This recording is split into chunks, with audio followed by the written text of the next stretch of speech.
Assalamu alaikum. Welcome to lecture 11 of ATX. In my previous lecture I have discussed about shares and securities in my lecture 10. This is the last lecture on capital gain tax because after this we'll be moving on to inheritance tax, another type of tax. So, lecture 11. This lecture is all about the reliefs that are available for individuals. We have reliefs for companies as well, but that we'll talk about when we study corporation tax. Okay, and some of the reliefs will be applicable for companies also, with some differences and similarities of course, but make sure that you go through this list so that when we go to the company later on, things will be easier for you. Okay, now reliefs for individuals. Now, so we are going to focus here on summary of the reliefs, business asset disposal relief and investors relief. This is the first relief that we are going to study here. Next is private residence relief and letting relief. We have covered this in tax. Then replacement of business asset disposal known as rollover relief. This also was there in tax. Gift holdover relief or gift relief was done in tax. Incorporation relief, this is new for ATX. This we haven't covered in tax. EIS and SEIS reinvestment relief. This is also new. And then the summary. So now let us go through the summary.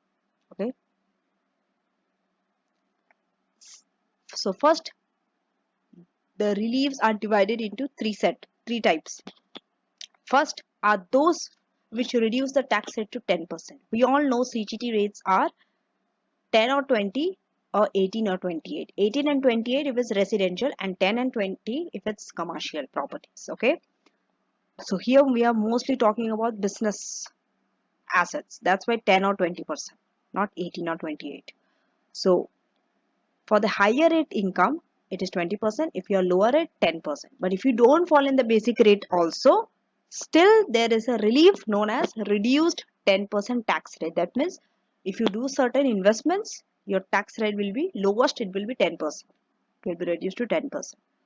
So then there are those type of reliefs which are totally exempt from CGT. And then there are those which defer your gains. That means now you don't have to pay the tax, CGT tax, but later on you have to pay. It just defers it. So first, under reduced 10% tax rate are those. Okay, business asset. We get investors relief.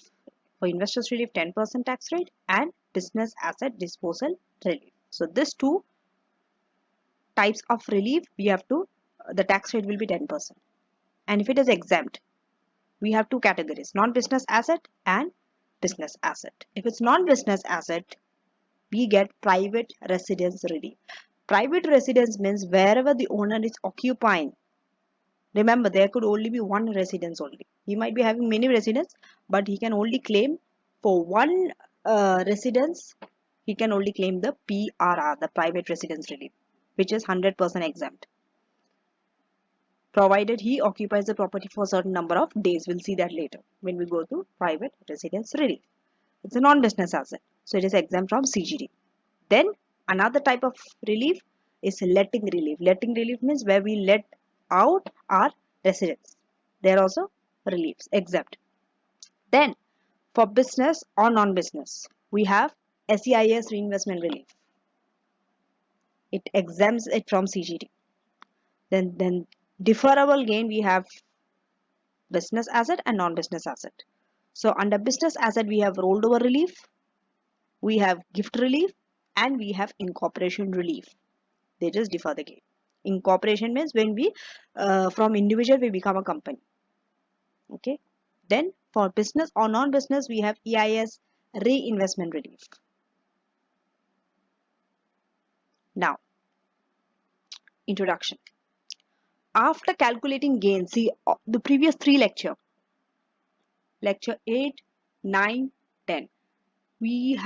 I've shown you how to calculate gains. What are the types of gains that are exempt, what are taxable, what rate.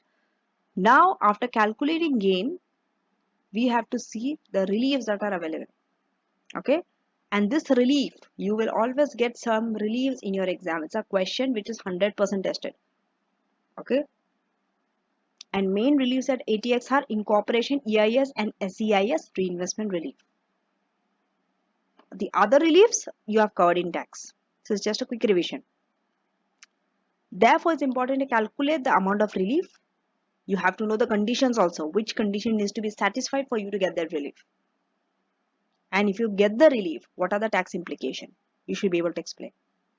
Then, so exam questions involving CGT reliefs can also test your professional skills, like your ability to analyze information and evaluate the possible reliefs, how you communicate, for example, how you're using non-technical language, and also commercial acumen. That means how you are advising them. For example, you might be telling them this is the way to structure your disposal so that you get the maximum relief. Okay. Now, summary of reliefs. Business asset and investor relief gives your gain will be taxed at 10%. But if they do not apply, if business asset disposal do not apply or investment relief do not apply, gains could be taxed at 10 or 20%. It will be taxed at 10 if it falls within the basic rate band. Remember, this basic rate band will see with the income. The 37, 700, 125, 400, that one. How we do for income? Same for capital gain. First, we'll utilize the income. Then only the capital gain will come there. First income, then the gains to utilize that band. Okay. And any gain in excess of that band, basic band, will be taxed at 20%. For income rate, we have three rates: 20, 40, 45%. For non-savings and savings. And for dividend, we have 7.5 and those rates. But for capital gain, we have only two rates, 10 or 20, if it's commercial. And if it's not commercial, 18 or 28. Now, other reliefs, either they are exempt, either they are deferred to a later date, maybe part of the gain are deferred or entire gain are deferred. Okay, so these are the deferrable reliefs: rolled over relief, gift relief, incorporation relief, EIS investment relief. And these are exempted: private residence relief, letting relief, SEIS reinvestment relief. Coming to business asset disposal relief, this relief, let me tell you, this is the first and very important compared to other reliefs. Why? Because this is often interacted with other reliefs also. It often comes in connection with other reliefs also. You might be having other relief, but sometimes even this, you have to see whether this is applicable or not. Okay. And this relief is very important because most of the questions, often this relief is the one which is tested compared to other. I'm not saying other reliefs are not important, but this is, you can say the weightage is 80%. So make sure that you know business asset disposal relief. Okay. Now, this, as I've told you earlier, reduces your income. Sorry, your gain will be taxed at 10%. Now, how does this operate? Remember, the first 1 million of the gain on qualifying business disposal. It should be a qualifying and it should be a business disposal, not any gain. So the first 1 million will be taxed at 10%. Doesn't matter what is the taxpayer's income. Any gain above that 1 million limit will then be taxed at 10 or 20% for commercial and 18 or 28% if residential, depending on the individual's taxable income. That's why we finished with income tax first. Okay, and then we started with gains so that it's easier for you. Now, gains qualifying for BADR. Remember, gains that qualify for this one, we set against the unused basic rate first. Okay, I think there is some issue with this. Just wait a minute.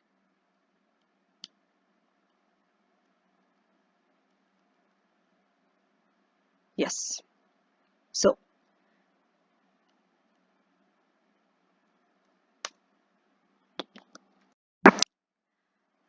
So, gains qualifying for BADR are set against unused basic rate band first before the non-qualifying gains.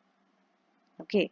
Now, The 10% CGT reduction is calculated after the deduction of allowable losses, annual exempt amount. However, the taxpayer can choose how they want to set their losses. Do they want their losses to be set off against what? Against the assets that qualify for BADR or assets that do not qualify for BADR. Okay, and same for the annual exempt amount. But it's always better to set off the losses and the annual exempt amount against non-qualifying gains first. Why? Because qualifying gain will anyway be taxed at 10%, but non-qualifying might be taxed at a higher rate, 20%. So in order to minimize that also, better to set off the gain against non-qualifying gains first, so that in this way you can maximize the relief. This is tax planning.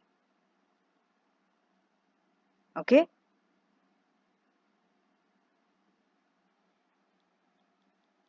Now, therefore, whenever you are calculating gains, keep those gains that qualify for BADR separate from those that do not qualify. We'll do a question on this. Now, the relief must be claimed within 12 months. Remember the dates of all the reliefs. The time limit is very important. When you can claim, until which date, very important. This will be asked in ATX. So the relief must be claimed within 12 months of the 31st January following the end of the tax year in which the disposal is made. For 23-24 disposal, your relief has to be claimed by 31st Jan 2026. Because 12 months from 23-24 is 31st Jan 2025 and 12 months after that 31st Jan 2026. This is how it is calculated. Now, the 1 million limit that we have discussed earlier, it's a lifetime limit, remember. So each time you make a claim, this 1 million limit will be reduced by the amount of the claim. Qualifying business disposal. Now, the relief applies to the disposal of either you are selling the entire business or you are selling the substantial part of the business that are either carried by sole trader or partnership. Could be anything. Remember, they are unincorporated. Okay, unincorporated means either by sole trader or partnership. Anyone, whoever is selling their business entirely or substantial part, for them this relief is applicable. Next, assets of the individual or the partnership's trading business that has now ceased. Let's say the business has ceased. Now you're selling the assets of those. That is also qualifying disposal. Shares provided. Okay, these are the shares that will be qualified, not all shares. Shares in the individual's personal trading company. It has to be trading company. And individual has to be an employee of that company, either part-time or full-time. Remember, it's an and. First, you should have shares in trading company. Then you have to be an employee also in that company. Could be part or full-time. An individual's personal trading company is one in which the individual owns at least 5% of the ordinary share. If you are owning less than 5%, it's not your personal trading company. Therefore, you are not eligible for BADR, Business Asset Disposal Relief. Now, moving on to, you have to know this. When we are disposing the business asset, individual business asset, that is used for the purpose of continuing trade, does not qualify. What happens? Remember, when we are disposing the individual business asset that we are using for the purpose of continuing the trade, that will not qualify. It's not a qualifying business disposal. There must be a disposal of the whole of the trading business or substantial part. Substantial part means part of the business which is capable of separate operation. Separately also you can operate that business, that part. Let's say you are selling in different geographical areas. So one geographical area that is independent of, they can run independently. Separately they can operate. So if you are selling that part, that is known as substantial part. Okay. So the sale of the asset in isolation will not qualify. Remember, when we are just selling the asset in isolation, it will not qualify. But when we are selling the business and with that we are selling the asset, then only that asset disposal will qualify. You understanding? You first have to sell your entire business or substantial part of the business.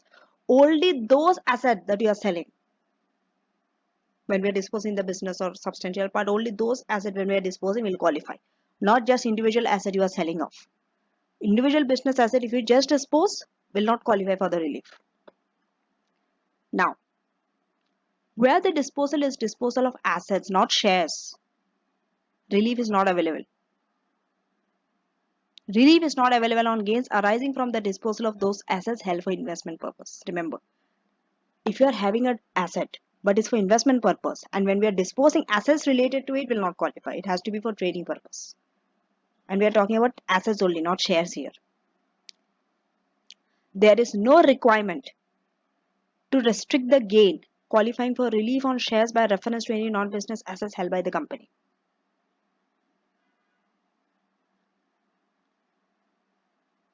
Did you understand? For example, your shares are qualifying for the relief. Okay, the entire gain will qualify for the relief. You can't restrict that gain by saying that some of the shares you have used for non-business purpose. That you can't do. But if it's other business asset, if it's other assets, you have to see which portion is private use, which portion is business use. Normally, only the business use will qualify for the relief. The private purpose we restrict that relief. That gain will not qualify for the relief. Wherever you are having some private use of that business asset. But for shares, it's nothing like that. Shares are 100% business use only. We don't use shares for personal reasons. So shares, you don't restrict the gain. Shares 100% it will be eligible for the relief. That's a good thing. Now, there are no rules about the minimum working hours. That means how much they have to work. It's just that they have to be an officer or an employee for 2 years. When they are owning that as shares, they have to own it for 2 years, and for those 2 years they have to be an employee or a director. But there are no rules that they have to work this many hours, nothing like that. And note that non-executive director and company secretary, they also qualify as employees. Even they qualify as employees. For shares acquired under tax advantage EMI share option scheme. We have covered this EMI share option scheme, right? We have covered this before when we were going through income tax, if you can recall. This we have studied under investment income. My investment income lecture, property and investment income lecture, if you can recall. VCT, EMI, there were 4 types, right? EMI was one of them. So any share that you have, and it's a tax advantaged. That's why we write tax advantaged. So any shares acquired under this, you don't have to hold equal to or greater than 5% shareholding. Even if you hold less than also 5%, you will qualify for the relief. If it's EMI share option scheme, under EMI share option schemes only, not any other. Now, restriction. This is new for ATX, by the way. This business asset disposal relief will be restricted in respect of goodwill. How? We'll see. So gains in respect of goodwill will not qualify for BADR. If an individual transfers the goodwill to a closed company. By the way, closed company itself is a huge lecture which we are going to cover towards the end of this ATX syllabus. So, if an individual transfers the goodwill to a closed company means very few shareholders are there. Okay, briefly. So, individual transfers the goodwill to a closed company as a part of a business disposal. Let's say you are disposing the business. Business now becomes closed company. So, due to that, goodwill is automatically transferred from business to sole trader to closed company.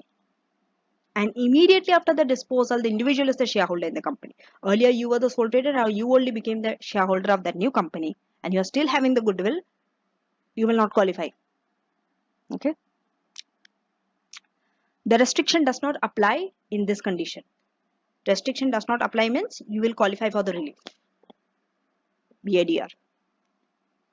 Holds less than 5% of the company's ordinary share capital and voting right. Let's say after becoming a closed company, You are having shares but it is less than 5%, or you are holding more than 5% of the shares but you are selling the whole shareholding to an unconnected company within 28 days. Then you will qualify for BADR. So the individual must hold less than 5% of the acquiring company's ordinary share capital and voting right. Okay, this means BADR will be available on goodwill gain when an individual incorporates a business in order to sell the newly incorporated company. Understanding? It's a little complicated, I know. Understand, once again I'm repeating. When we are holding more than 5%, we are selling the entire shareholding to an unconnected company within 28 days. After that, after we are selling, we are having less than 5% where we are acquiring the company. For example, we are selling what? A company. Okay. We are selling the company. We are having more than 5% of the company share and selling into another company. But it's unconnected, the entire amount. After selling, we are holding less than 5% in that company which we have acquired. So this means the BADR will be available on goodwill gains when an individual incorporates a business in order to sell the newly incorporated company. You have incorporated a business so that you can sell the newly incorporated company. In that case, BADR will be available on goodwill gains. Little complicated, but with questions, numbers, you will understand. Now, qualifying ownership period in case of goodwill. So, if you're disposing a business, it has to be owned by the individual for 2 years before making the disposal. In the case of shares, if it's shares, individual should be an employee of the company. The company has to be their personal trading company. Same for at least 2 years before disposal. Where the disposal is an asset of the individual or the partnership trading business that has now ceased, the disposal must take place within 3 years of the cessation of trade. Let's say you have seized the trade. After 3 years, within 3 years of seizing the trade, you are selling the asset also. Okay? That asset when you are selling has to take place within 3 years of cessation of trade. The business must have been carried on for at least 2 years before the cessation. That means you have to carry on the business at least 2 years before you are seizing the trade. Then only any asset you are selling after cessation of trade will qualify. For tax advantaged EMI share option scheme, this 2-year ownership period, they are giving an advantage here. This 2-year ownership period is counted from the day the option is granted to you, not when you are exercising the option or not when the shares are acquired. See, the shares are acquired later on, much later when we exercise the option. But this 2-year is calculated from the day you are given the option. Isn't it an advantage? Yes, it is. Now, qualifying ownership period for shares acquired on incorporation. What should be the qualifying ownership period? For any shares that you have acquired while you have become a company. Let's say you are transferring from sole trader to company. So for shares acquired through incorporation, let's say on the transfer of, let's say you are transferring all the assets of an unincorporated business to a company. But remember, except cash. And it's as a going concern. That means from sole trader, now you are becoming a company. Not because you are liquidating or anything like that. So in this case, so as a going concern and you are acquiring it in exchange for shares, wholly or partly for shares. There has to be some portion of shares in it. If it's wholly for cash, this will not apply. Okay.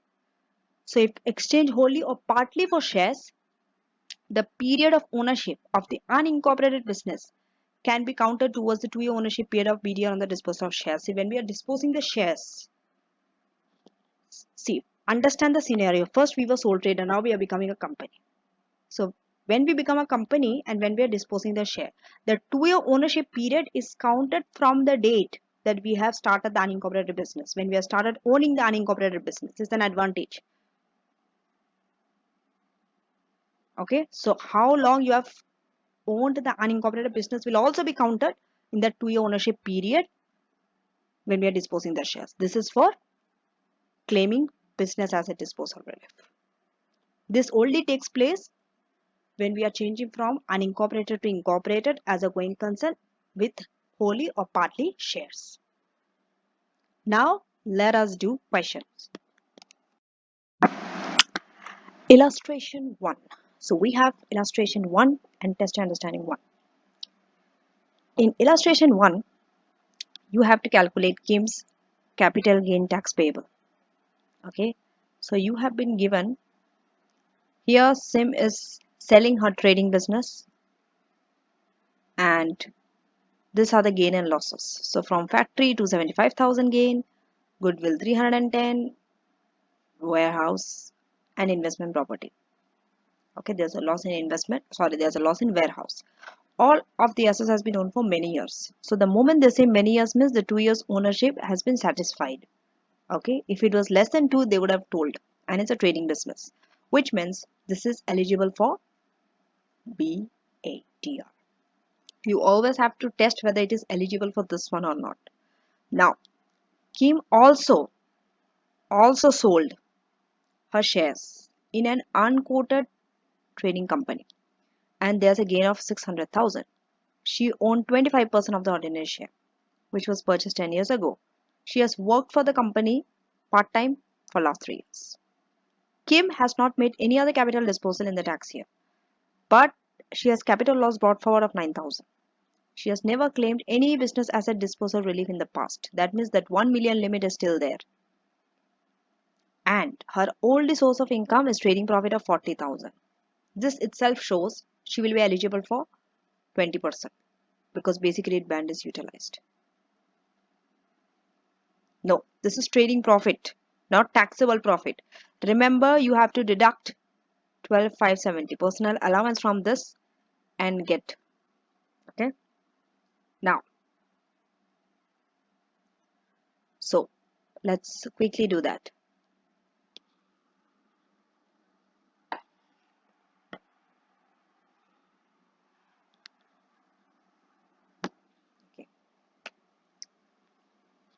It's a very easy question and we have to first categorize qualifying for BADR, gains not qualifying for this one.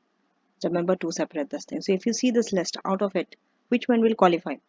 The factory will qualify, yes. Goodwill, there's a rule for Goodwill, isn't it? So in this case, Goodwill will qualify. And also the warehouse. What about investment property? Investment property will not qualify. Okay. Remember, even if the investment property was a part of the sale of the whole business, still any gain on investment property will not qualify for business asset disposal relief. Okay. Now, so 2 columns.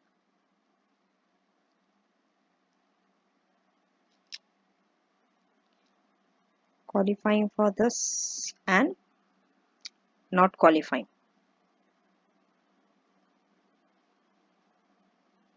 for BADR. So here, not qualifying is the investment property, but still you have to write the investment property. Okay, it will not qualify 200,000. Rest all will qualify. Okay.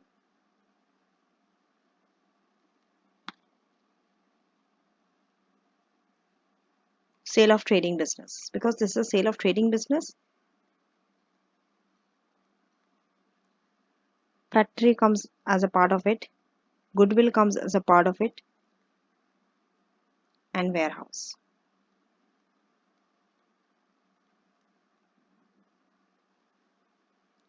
There is a note to it. There is a note 1 Whenever you have to make a note, mention it, and this is note 2. Factory 275,000 and goodwill 330,000. And it's a loss. Remember, as I told you, according to tax planning, it is better to set up the gain against those that qualify for BADR rather than those not qualifying for this one.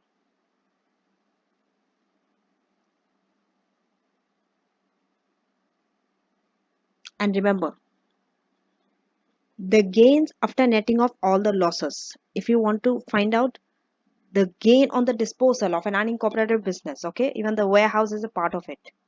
Because we are disposing the business, we are having this loss. So this loss have to be set off against this category. I'm sorry. Usually we deduct the losses from this. But here in this case, this loss came because we are selling the factory. We are selling the business. So this loss has to be deducted from here. Because even this will qualify for business as a disposal relief. But first, the loss has to be deducted from the gain. Which gain? The ones qualifying for BADR. Because it's part of a disposal of a business. Okay. If it was any other loss, not related to sale of trading business, then yes, then you have to deduct from this category. Then it makes sense. So 100,000. Now 505,000. What's next? We have sold shares. There is another sale of trading company shares. Yes, there's a note 3 to this. I'm not writing the notes, I'm explaining you, but in your exam you have to write the notes, okay? So now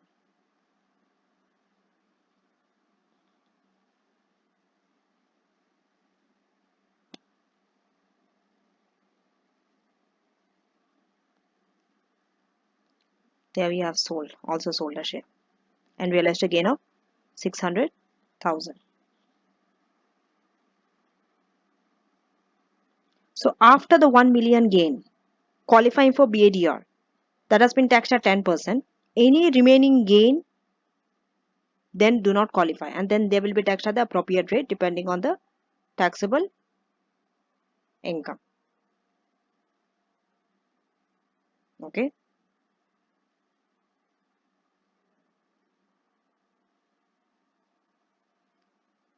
So now if you see here, what is the gain? Up to this much will qualify. Okay, and just wait a minute.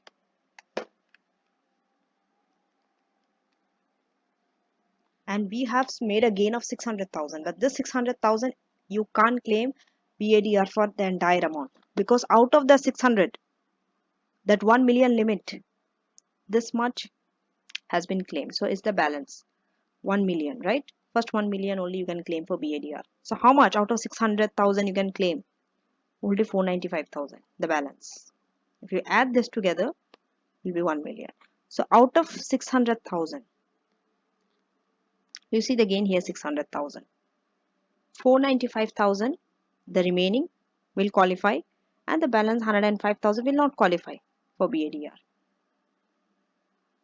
Okay, so 200,000 plus 105 will be 305,000. Now we deduct first annual exempt amount, then capital loss brought forward.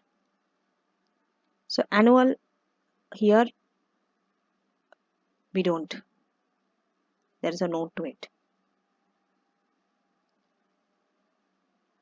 Note 4. Why is 0 here? Because capital losses and annual exempt amount we deduct from this gain.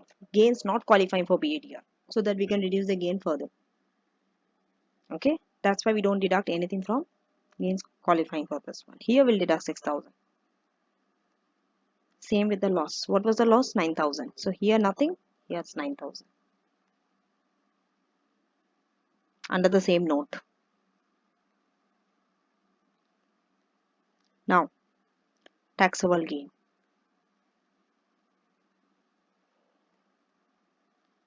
It will be 1 million,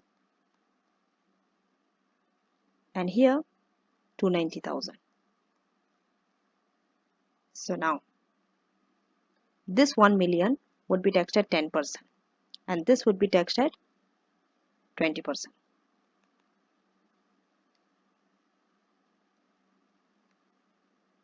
So 158 together would give you 158,000 tax CGT.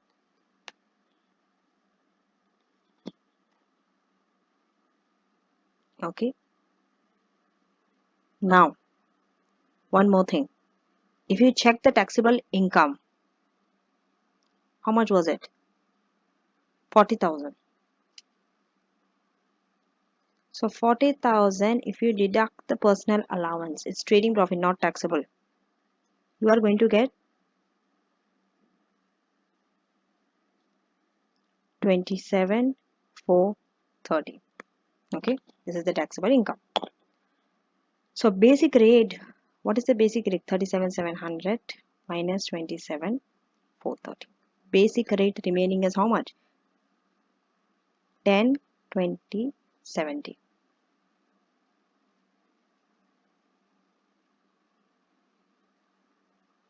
Okay.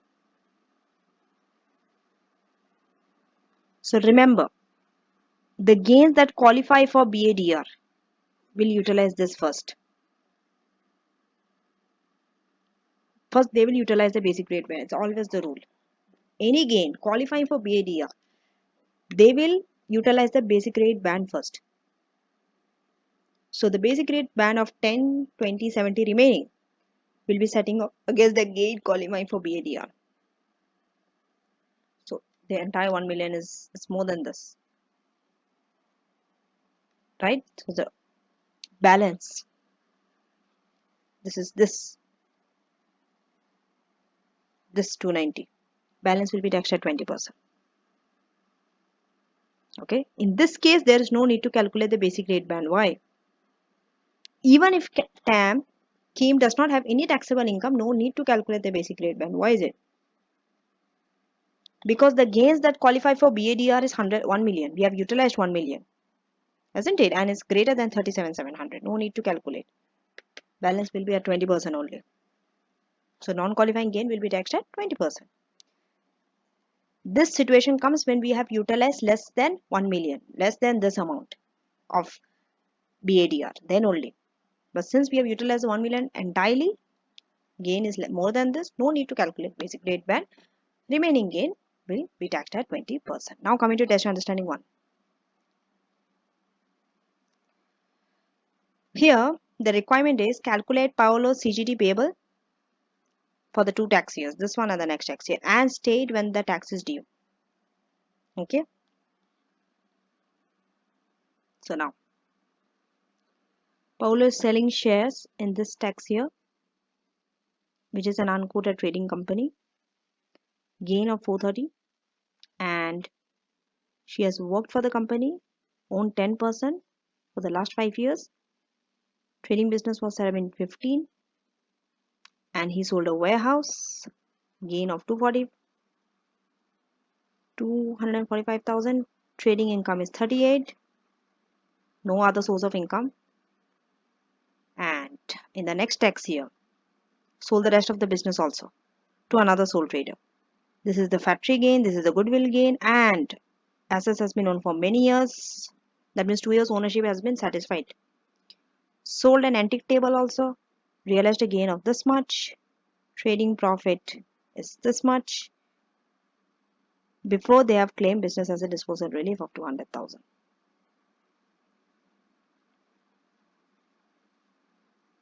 Okay. Now,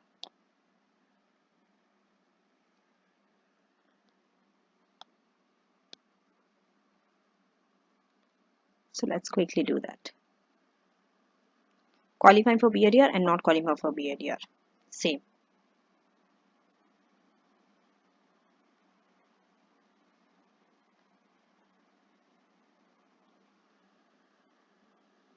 Two tax years. So we'll write 23, 24. And 24, 25 will be separate. First we'll deal with this. Which will qualify? Which one will qualify?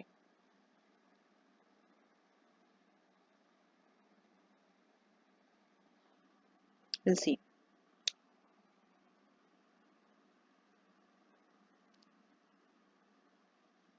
We are selling a warehouse. Okay, this warehouse is realizing a gain. Will this qualify? No.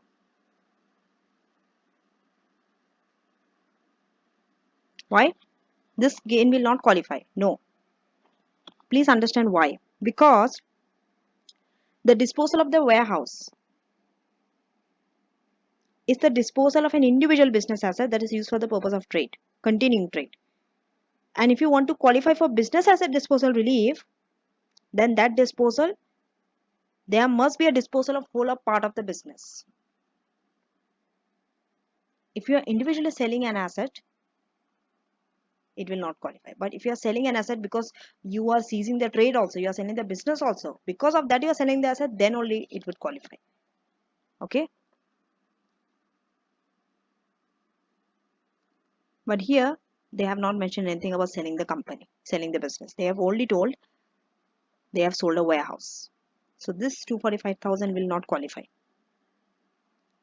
So we'll write here.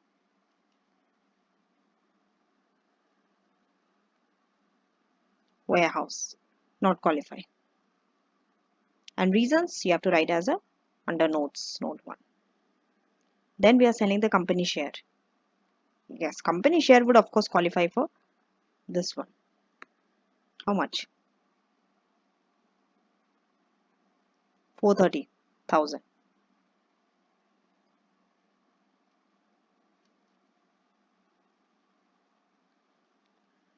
Then is there anything else?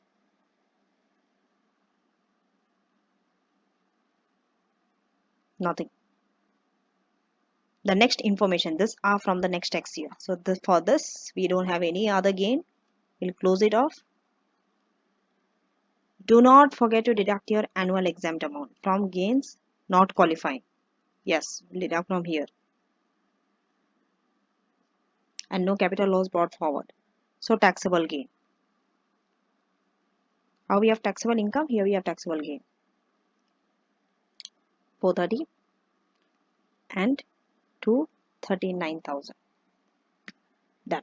Now gains. So this 430 would be taxed at 10% because it's qualifying. And this would qualify at 20%. And you can calculate the rate. I will write the due date. What is the due date? Remember 31st Jan following the end of the tax year. 12 months from the end of the tax year. When is the end of the tax year? 2023-24. Tax year would be 5th April 2024. Okay. 31st March, 31st Jan following the end of the tax year. So end of the tax year. 31st Jan 2025. This is the due date.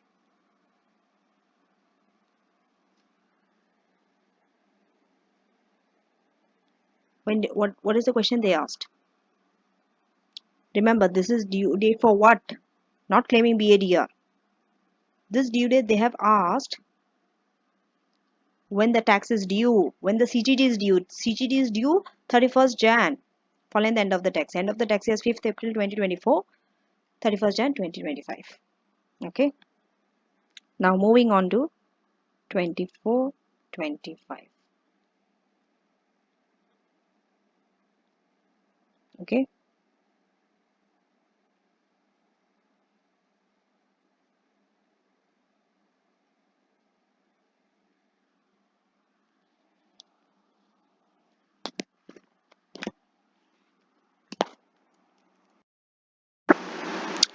Associate disposal. This section is new. So here BADR also applies to assets owned by an individual and used in the individual's personal trading company or trading partnership provided. Individual disposes all or part of partnership, or they are disposing because they are withdrawing their involvement in the partnership or company. That means they are disposing any shares or any assets. Or so this disposals are referred to as associated disposal. Even associated disposal, you will be able to claim BADR, business asset disposal relief. Now, in order for relief to be available for associate disposal, individual should not charge rent to the business for the use of the asset. Remember this point. And where a full market rent has been charged, there is no relief available.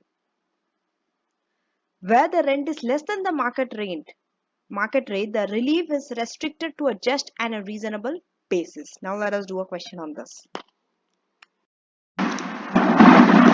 Illustration 2. So in illustration 2, it's about associate disposal. Lex has been a partner in the Luther partnership since 1st of April 2017. Okay, and retired on 1st April 24, selling his share of partnership to the remaining partner. So the gain that arises on the disposal of Lex's partnership interest qualifies for business asset disposal relief. Okay, because it's an associated disposal. Now, throughout the time, Lex was a partner and he allowed the Luther partnership to use a warehouse he owned personally as his business premise in return for the rent, which was 75% of the market value. And the warehouse that was sold to the remaining partner, resulting in a chargeable gain of 150,000. Okay, this is the answer. So how much the relief will be available? Remember, the relief will be available only up to 25% because 75% is the market rent. Anything up to the market rent is there is no relief for it. So you have to take the gain, the chargeable gain 150,000 and only take the 25%. Only this is available for relief.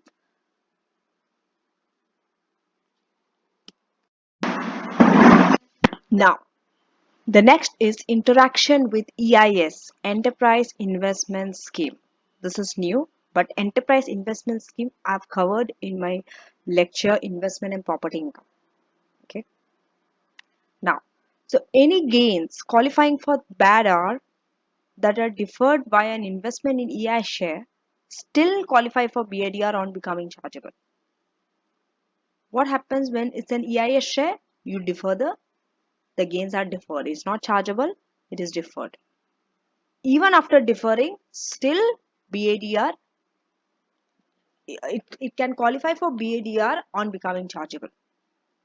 This is only when you are having gain from investing in EIS share, not any gains. Now, the next, investors relief. How this is interacted with investors relief. Now, BADR is also only available on disposal of shares if the shares are in the individual's personal company. Personal means individual should hold at least 5% of the share and the individual should also work for that company.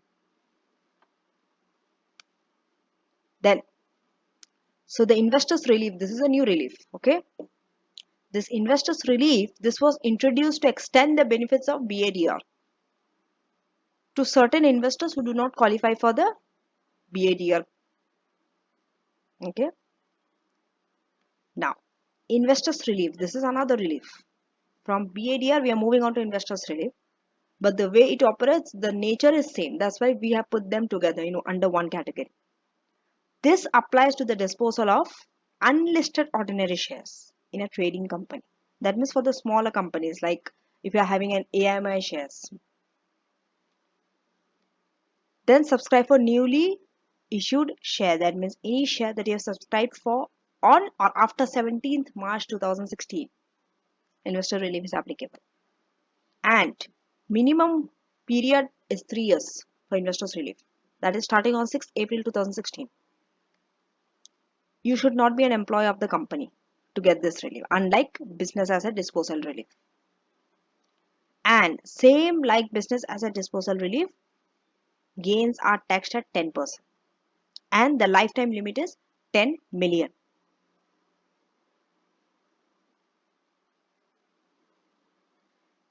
Investors relief interactions with other reliefs. Remember, other capital gain tax relief like rolled over relief, gift holdover relief, and incorporation relief. These are given before considering BADR or IR. Remember this order. When there are so many reliefs that a person is applicable for, you have to see the order. First, you have to see gift holdover relief, rolled over relief, and incorporation relief. After this are considered, the next set is BADR or IR. Why is it? Because there's a time limit. These are differing gains. Gift holdover relief, rolled over relief, incorporation. This you can defer up to a certain time. After that, the benefit is lost. But BADR or IR is always taxed at 10%. The gain can be taxed at 10%. That's why. It's tax planning. Now, investors relief interaction with takeover. It's possible. You are exchanging share for share. Then the old shares would qualify for either BADA or IR if it is treated as a disposal. But the new shareholding and so the later disposal of the share will not qualify for the relief. Please understand. If you are taking over, how do you take over? It's a share for share exchange. We are not talking about other mixed consideration or cash, nothing like that. We are only focused on share for share, where you are giving your share in the exchange of their share. So the old shares that you are selling off will qualify for either business asset disposal relief or IR. But the new shares that you will dispose later on will not qualify for this relief any longer. However, if it's a share exchange that takes place, this is normally when we are selling old shares and getting a new shares. But if it's share for share exchange, then you can elect the event to be treated as a disposal for CGT purpose, and you can claim the BADR or IR. That means get your gain taxed at 10%. This you can do. We'll do a question on this. So that's it. We have finished business asset disposal relief and investors relief. First, let us summarize what we have studied under BADR. Under BADR, we went through qualifying disposal.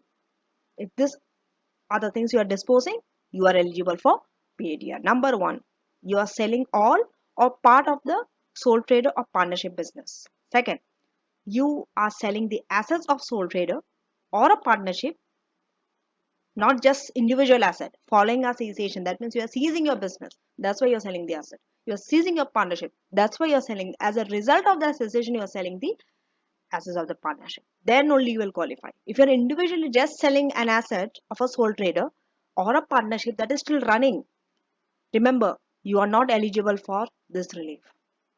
Next, shares. If you're selling any shares, remember, not any shares. It has to be a personal trading company. Personal trading company where you are owning at least 5% share and where you are working as an employee. Then,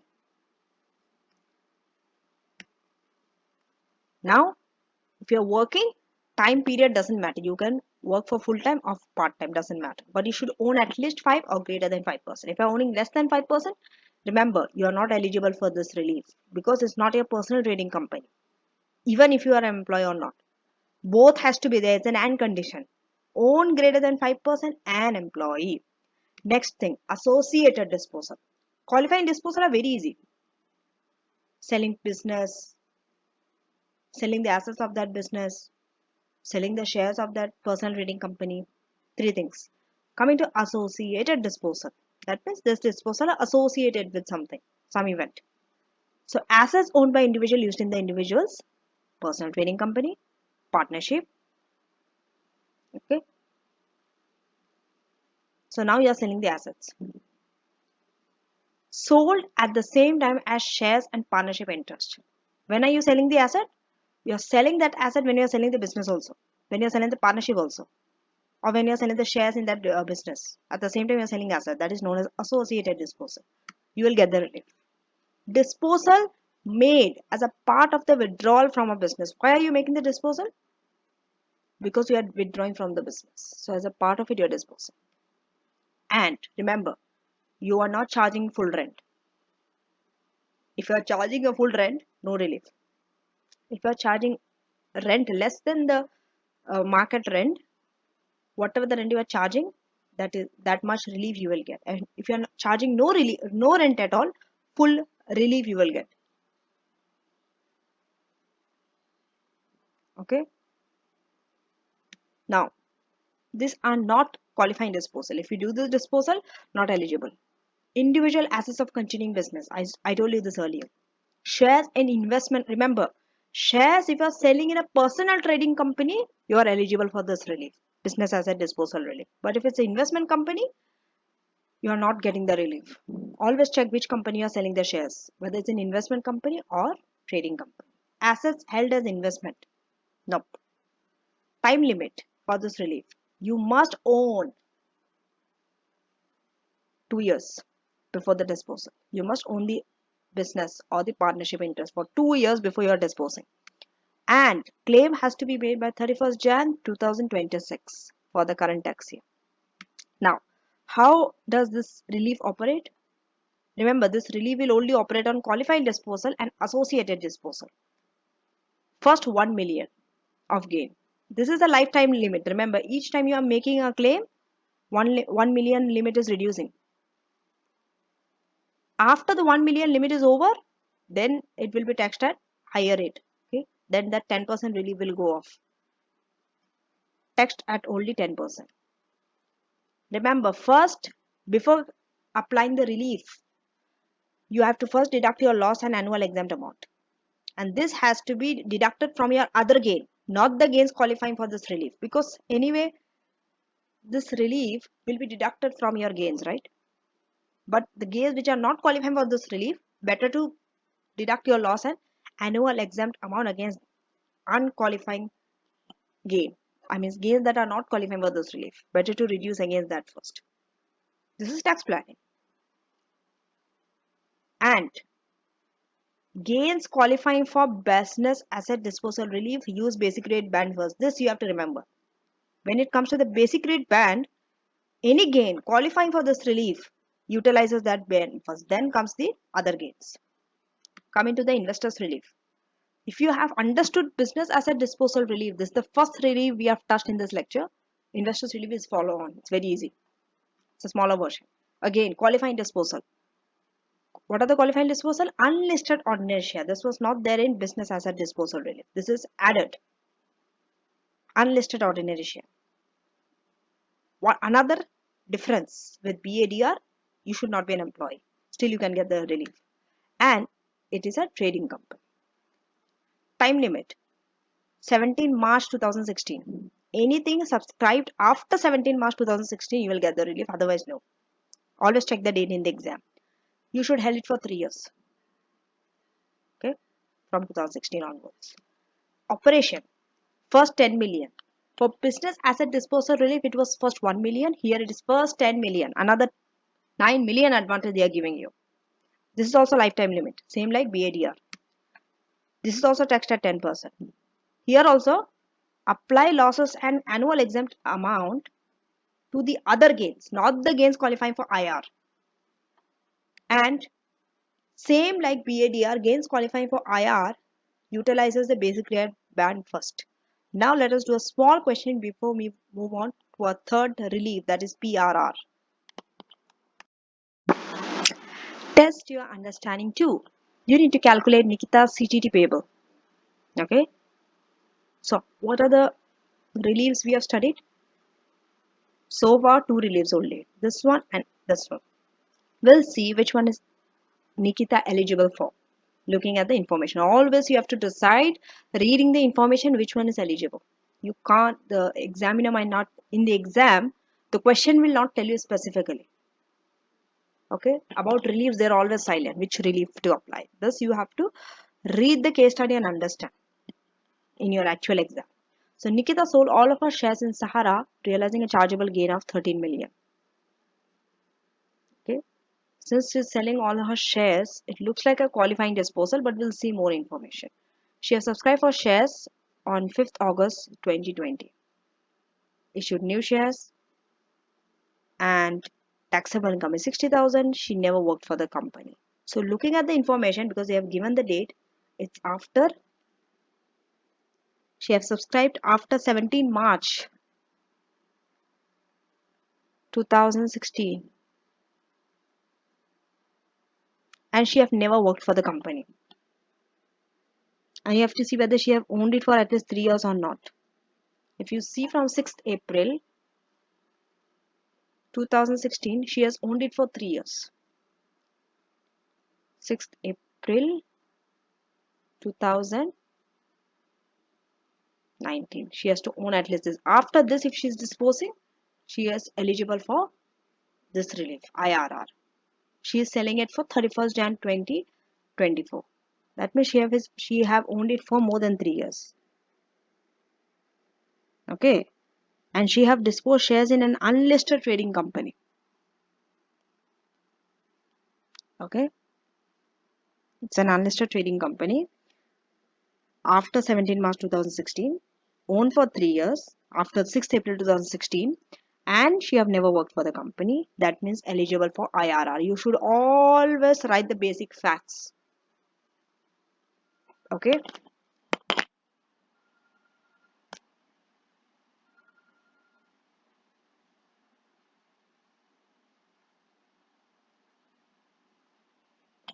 Before you say anything that is eligible for IRR, or not even mentioning, just you started taking 10% and started writing down, you are going to throw away valuable marks. Don't do that mistake. You should always write the fact first.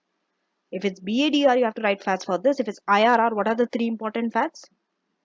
This you have to write. Then you have to decide which uh, relief it is eligible. Then only. Same for the other reliefs. Rollover relief, gift relief, incorporation relief, PRR. Same thing.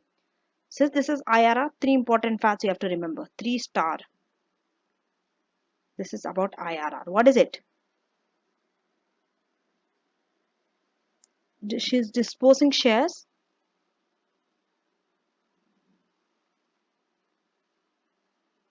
in unlisted trading company. If it's an investment company, she will not get any relief. Unlisted trading company. Subscription date. Very important. When did she subscribe for? Subscription after 17 March 2016. Very important. Then she should own it for at least 3 years. Own for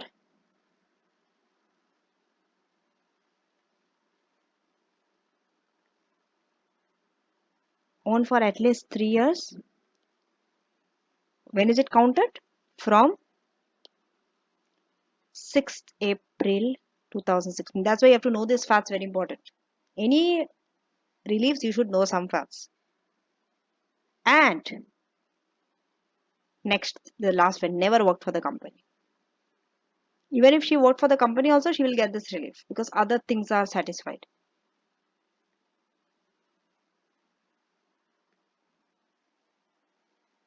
So, hence, the decision is IRR, it is eligible. So, because it's IRR, what happens? How IRR operates? This you have to write. How it operates? First,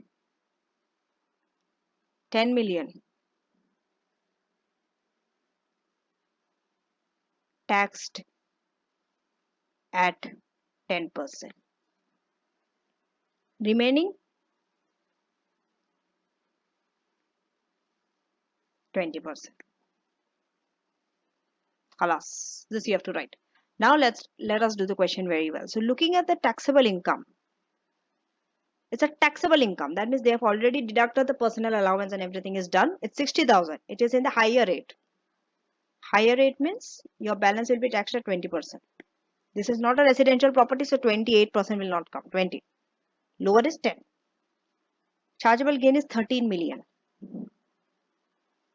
Okay. This is only one gain. She doesn't have any other gain. So from here, we'll deduct from 13 million. How many zeros? 6 zeros. 1, 2, 3.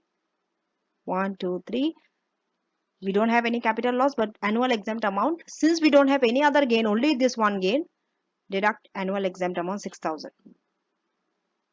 Do not forget to deduct this. Often students forget this to deduct from chargeable gain. Directly they started taking chargeable gain and applying the rate. Wrong. Then it's 12,994,000. Then remember first 10 million, 10% out of this first 10 million. So it's 1 million. I'll write 1 million. Then next, how much? 2,994,000 into 20%. How much? 598,800. So this, if you add with 1 million, it's just 1,598,800. This is the capital gain tax payable. Isn't it very easy? Okay. The third type of relief, the third and the fourth, they are similar nature, so they are grouped together. That is known as PRR and letting relief. This you have covered in your tax, so we can quickly go through wherever new information are added in ATX. I will go a little slow and I will tell you. Most of the things it is similar to your taxation. Okay. So first we'll finish private residence relief and then letting relief. Letting relief is a small one. Like how we have finished BADR and IR relief. So tax status, this is new. Tax status is new. This is not there in tax. It's there in ATX. Okay. That means are you a resident or you are not a resident of UK. That is the meaning of tax status. So disposal of UK residential property is a chargeable disposal, but PRR may be available because it's a residential property, and PRR are available on residential property.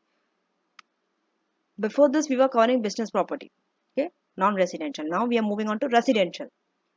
Non-UK resident, okay, non-UK resident are only liable to their capital gain tax on UK residential property. If they are having any capital gain tax from their non-UK residential property, they are not charged to it in UK. Okay. Gains arising after 5th April 2015. Now, PRR. This relief exempts all or partially the gain that arise on the disposal of residential property. We'll see how. This applies when we are disposing our dwelling house. Dwelling house means where we stay. And it means normally up to half an hectare of adjoining land. Then, at some point, it has been our main private residence. We have resided there. You can't just get a property and say it's your private residence relief if you have not occupied that property during some time. We'll see that time period. But at some time of your life, you have to occupy that property. That means the individual should stay there. Okay. So these are the two conditions. Now, 3 scenarios are there. Occupation of the house and consequences for CGT. Let's say throughout, that means the whole period of your ownership, you have occupied the residence. Then the gain is totally exempt.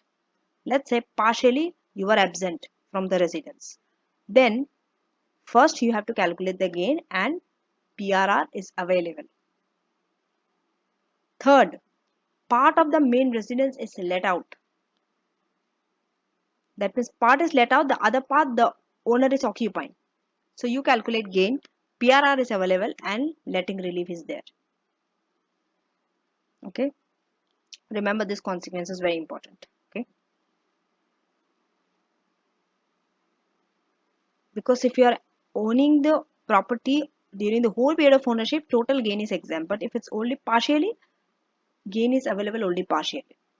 I mean the partial gain will be exempted, not the entire gain. That's why we have to calculate gain. Now, what is the meaning of dwelling house? Very important. This will not come in your exam, but you have to know what it means. So that if these things are there, you will know that this falls under dwelling house. PRR is available or not available. Let's say caravan. Caravans that are connected to main service, such as electricity, water qualifying, this qualifies as dwellings. Okay. A taxpayer sold a bungalow and also a small amount of land with it that was within the grounds of the taxpayer's house, which has been occupied by a part-time caretaker. It was held, okay, according to a case study, this was held that bungalow provided services for the benefit of the main house. Therefore, and it was occupied by the taxpayer also. So that's why even that small amount of land qualified as the taxpayer's residence along with the bungalow. So a test resulting from this case is that buildings must together form an entity that can be regarded as a dwelling house.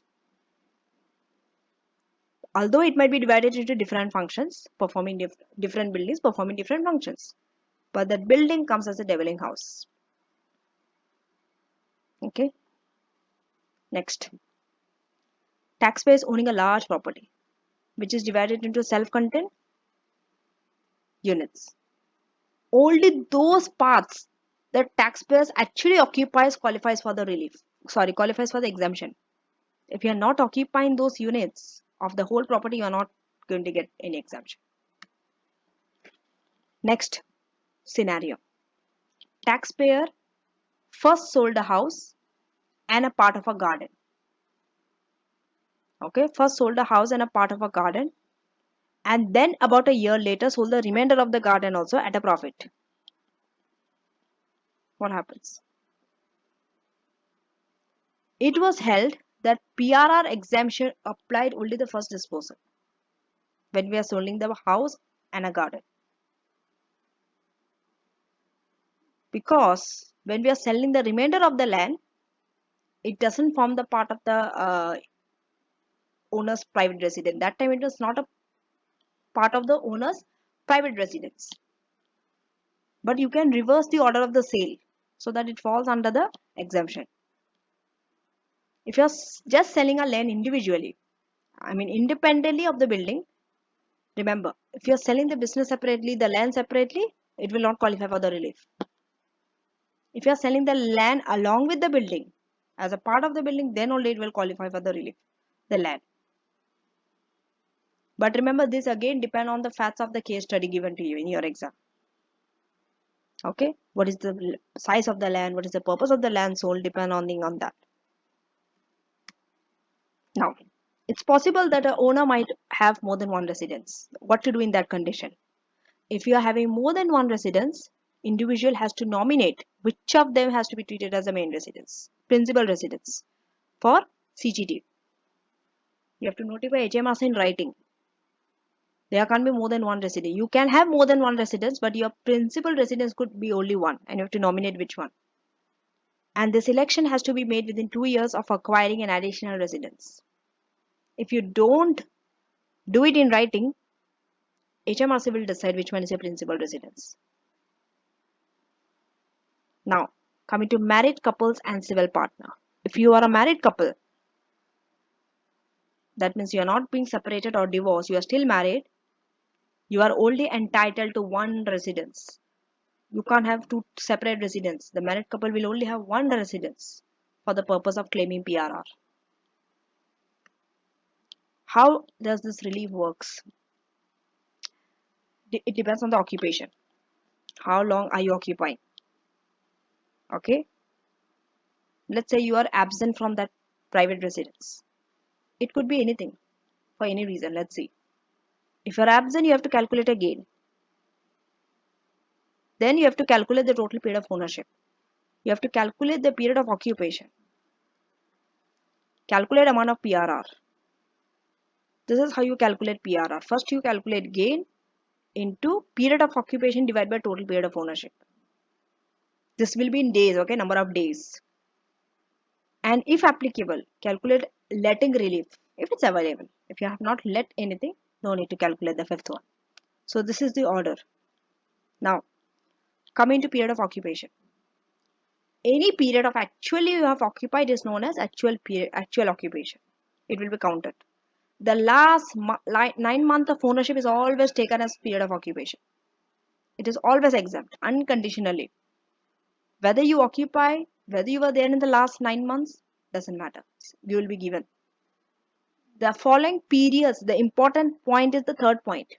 This is often tested in your exam. That is the deemed occupation. They are not actually occupation, but they are deemed, they will be taken as occupation. So these are the following periods. Number 1, remember these reasons, okay? First one, up to 3 years. If you are absent for any reason, those 3 years, that is 36 months, it is deemed occupation. It will be taken as occupation. Then, any period you are absent because you are living overseas due to employment, you are having an employment overseas, it will be taken as occupation. And third one, periods totaling up to 4 years. That means you are being absent for 4 years. Why? Because you are not living in the UK property. You are living somewhere else. Why is it? There are reasons for it. Because you have been told to live outside UK due to your employment reasons. It's not possible for you to stay in UK because your workplace is somewhere away. Okay, so you are living somewhere else, you are living elsewhere in UK. Or you are a self-employed and you are required to live elsewhere in UK or even overseas because you have your self-employment business somewhere abroad or somewhere far away from where you stay. That's why you're taking a new home and staying there. So in this case, up to 4 years of absence is taken as occupation. Now, note that periods of deemed occupation above must be preceded and followed by a period of actual occupation. What does it mean? There are 3 reasons given, right? That if you're absent for any 3 years, take it. If you're absent for work purpose, and if you are absent up to 4 years because you are working elsewhere in UK or abroad, it is taken as deemed occupation. Correct? But remember, before the period before the deemed occupation and the period after the deemed occupation, you should actually come and occupy. Actual occupation has to be there of that property. Then only. And the condition to actually reoccupy the property after the period of absence should not be satisfied for second and the third condition above. Why? Because individual was unable to resume the residence because they are working elsewhere. Because second and third condition are related to you working somewhere else. So in that condition, you don't have to come and reoccupy the property again, even if you're absent for 3 or 4 years. But in the first condition, where you are absent for any reason, let's say you are staying in your grandma's home, you are having a vacation somewhere else for 3 years, even that is taken as deemed occupation, but you should actually come and reoccupy the property if you are absent for any reason other than work purpose. That is the first condition. Now, this is new. There are different rules relating to occupation and non-occupation. Okay. Let's say a non-UK resident has a property in UK or a UK resident has a non-UK residential property. Then what happens? On which BRR is to be clicked. In this lecture, it is assumed all examples involve UK resident individuals only. We don't care about non-UK resident. In this lecture, even in your exam, assume all examples involve UK resident individual who are disposing their UK residential property. So you don't have to worry anything. UK for UK.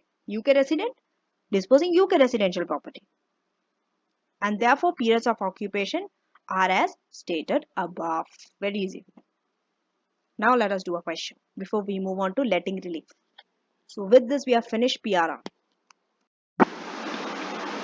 Illustration 3. You have to calculate chargeable gain arising on disposal of houses on 1st Feb 2024. So she purchased the house on 1st May 1998 for 125,000. She lived in until she moved to a rented flat on 1st July 1999. She remained in the flat until 1st October 2001. After that, she has been sent to New York office. Okay.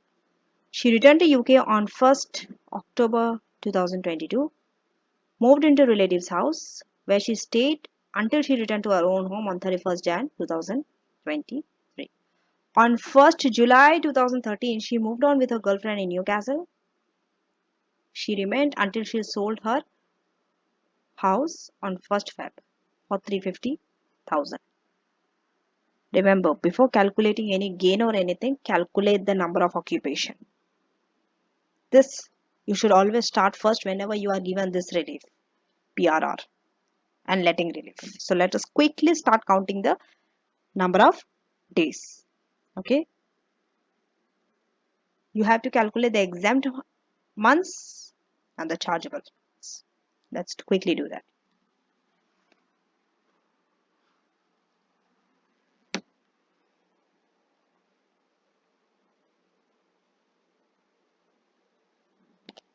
So here on one side, I'm going to write chargeable months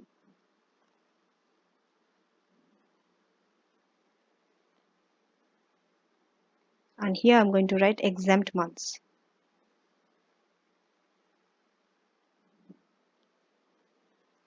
Okay. She occupied from 1st of May 1998 to 1st July 99. She actually occupied. So it's actual occupation. Always write the reasons. Write here dates 1st of May 98 to 1st July. That means 30th June 99. Actual occupation.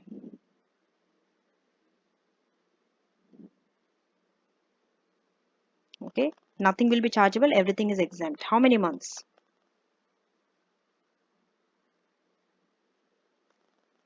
If you take from 98 to 99, it is one whole year. That means 12 months.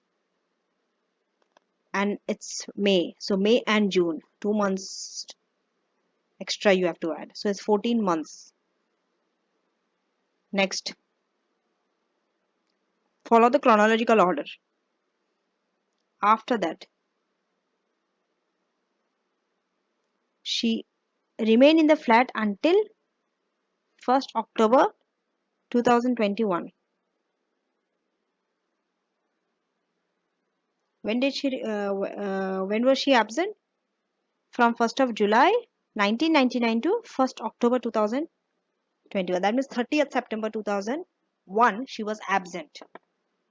So from 1st July 99 to 30th September 2001 she was absent. And what is the reason for absent? Since they did not give the reason. Whenever they don't give reason, just write any reason. Absent for any reason. How long you can take? Up to 3 years, 36 months. But here she was absent from 99 2001. If you see, it is 2 years. 2 years means 24 months. And from 7 and 9. So July, the whole month of July, August and September. 3 more months.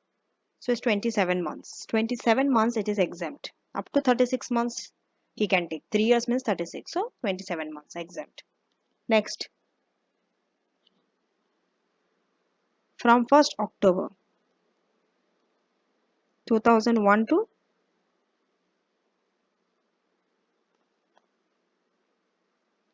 she remained in the flat until 1st October 2021 when she accepted her years in the New York office. She returned to UK on 1st October 2002. 1st October 2002. That means 30th September 2002. One whole year. That means 12 months. Again she was absent. But the reason why she was absent, always write the reasons for absent. Because if it's for abroad, for working, it's up to 4 years. And if it's for any reason, then it's 3 years. So this absent is for because he was employed abroad. That's why. 1 year, that means 12 months exempt. Next.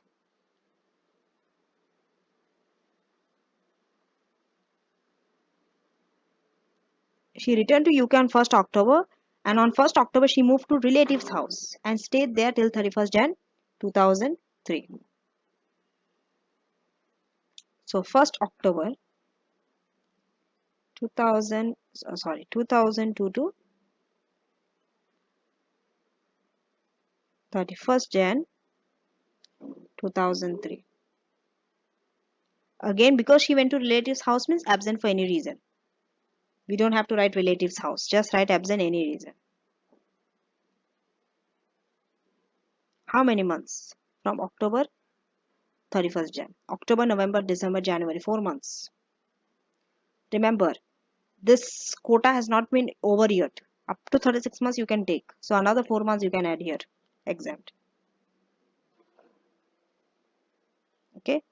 Remember, these are deemed occupation.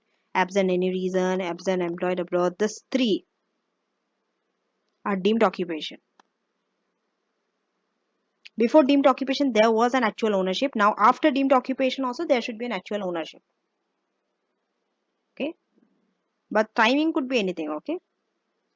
So now, she returned to her own home on 31st Jan 2023 and stayed until 1st July 2013. So she actually occupied.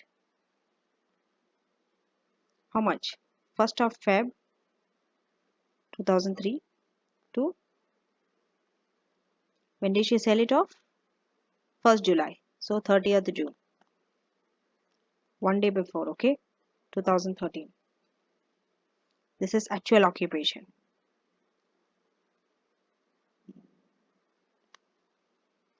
This also will be exempt. But how many months? Just check from 3 to 13. 10 years. Almost 10 years. So 10 years into 12 months. 120 months. And just calculate the months. 2 and 6. So 2, 3, 4, 5, 6. 5. Add another 5 months. 125 months. Exempt. Now, after that, was she absent? Yes.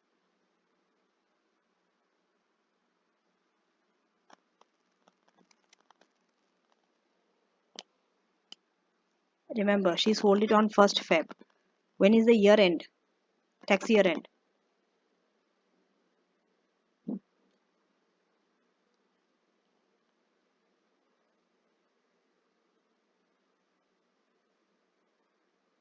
It's 23. It's 23, 24. The tax year is 23, 24. When does it end?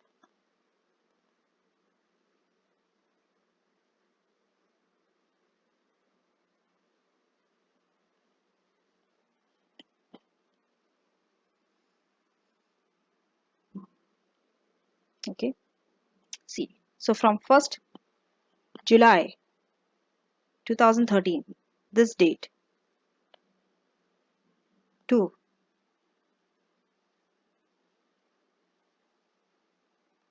the tax year end, that is 30th of April 2023.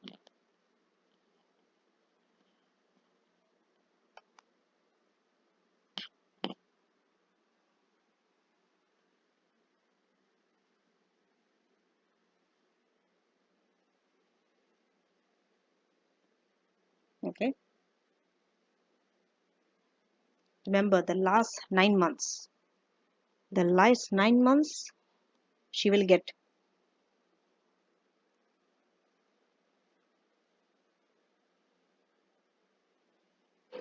There is a small working that is required for the last period. We'll see that. Okay. Note number 1. Okay. After Janet left her house to live in Newcastle, she never returned. Isn't it? Once she went to Newcastle, she never returned. So, because she never returned, the remaining months, for any reason, will not be exempted. Why? Because she has to actually occupy both before and after the period of absence. Remember, the last month has to be actual occupation. The last month, if you are absent, after that you should actually come and occupy. If you don't occupy, then it will not be exempt. So for any reason, only up to 3 years, that means 36 months could be exempted. But out of 36, 27 has been exempted for any reason, and 4. So 27 and 4, that means 31. So out of 36, 31 months has been exempted. But after that, the 5 months, this 5 months will not be exempted because she did not actually occupy the property.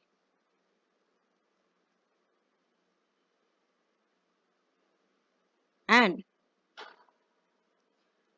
the exemption for the final 9 months of ownership has no such restriction. Still it will be available, the last 9 months.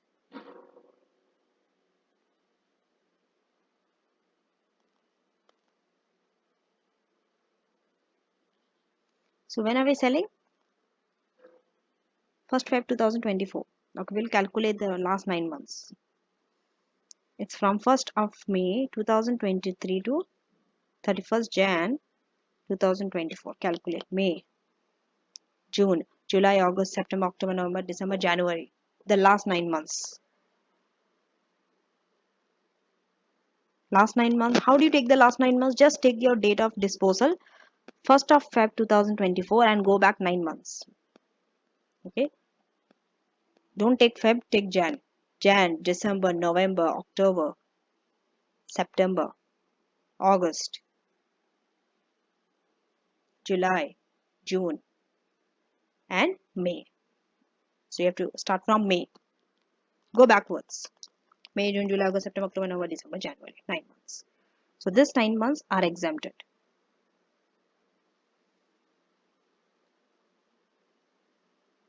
So that means after 30th June, always this, then the next date will be after that. So 1st July 13. From this date to this last 9 months are exempted, no? 1st of May, that means till 30th April 2023. You are absent. And this is any reason. They haven't given any reason. So how many?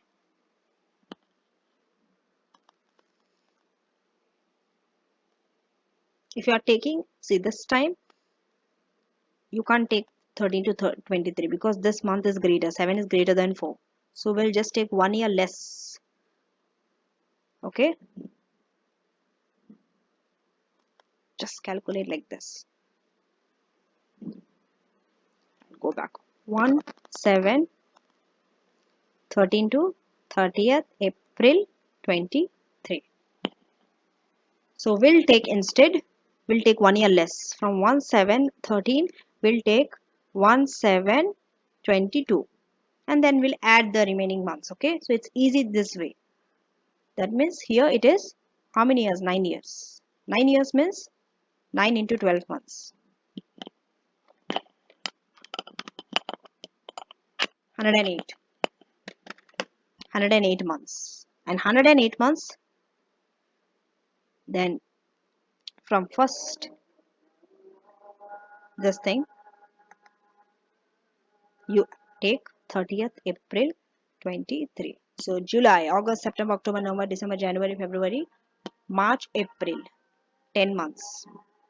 So just add 10 with it. It becomes 118. This 118 will not be exempted. Even the 5 months that is not exempted falls in this 118. It will not be exempted. So because it is not exempted, it will be chargeable. 118 is chargeable. So chargeable is 118. Total if you add exempt, it's 191. Total period of ownership is both this exempt and chargeable. Total. This is a little lengthier, but if you keep on doing questions on PPR, you'll be able to calculate the days faster. The reason I went slow is to show you how to calculate the number of months.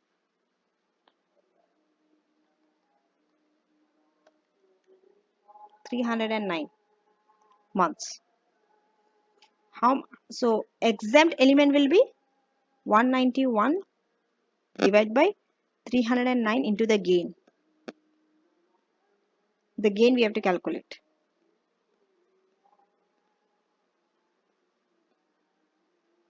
So what is the proceed? 350,000. What is the cost?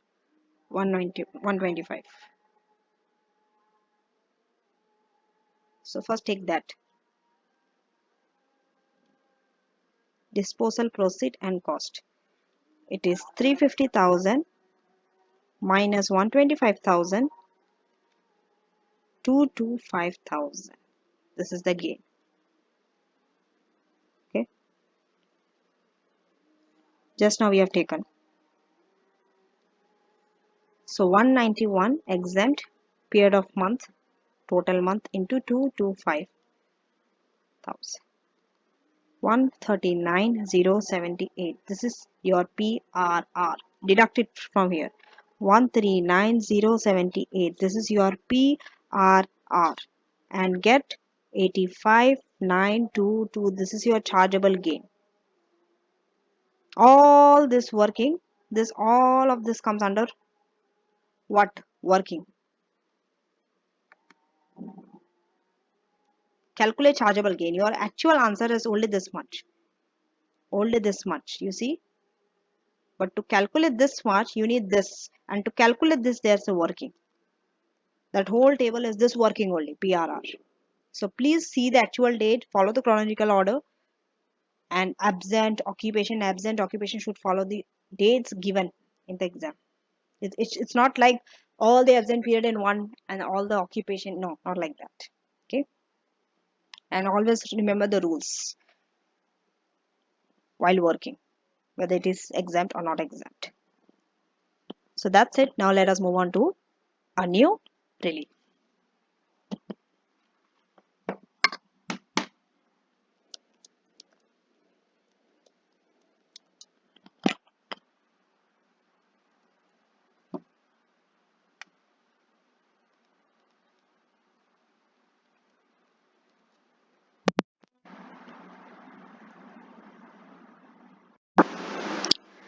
Letting relief, the next relief after PRR. This is available when we are letting our private residence for residential use. This applies when the owner lets part of the property while still occupying the remainder. Remember, letting relief is not available where the owner is absent from the property when we are letting out the property.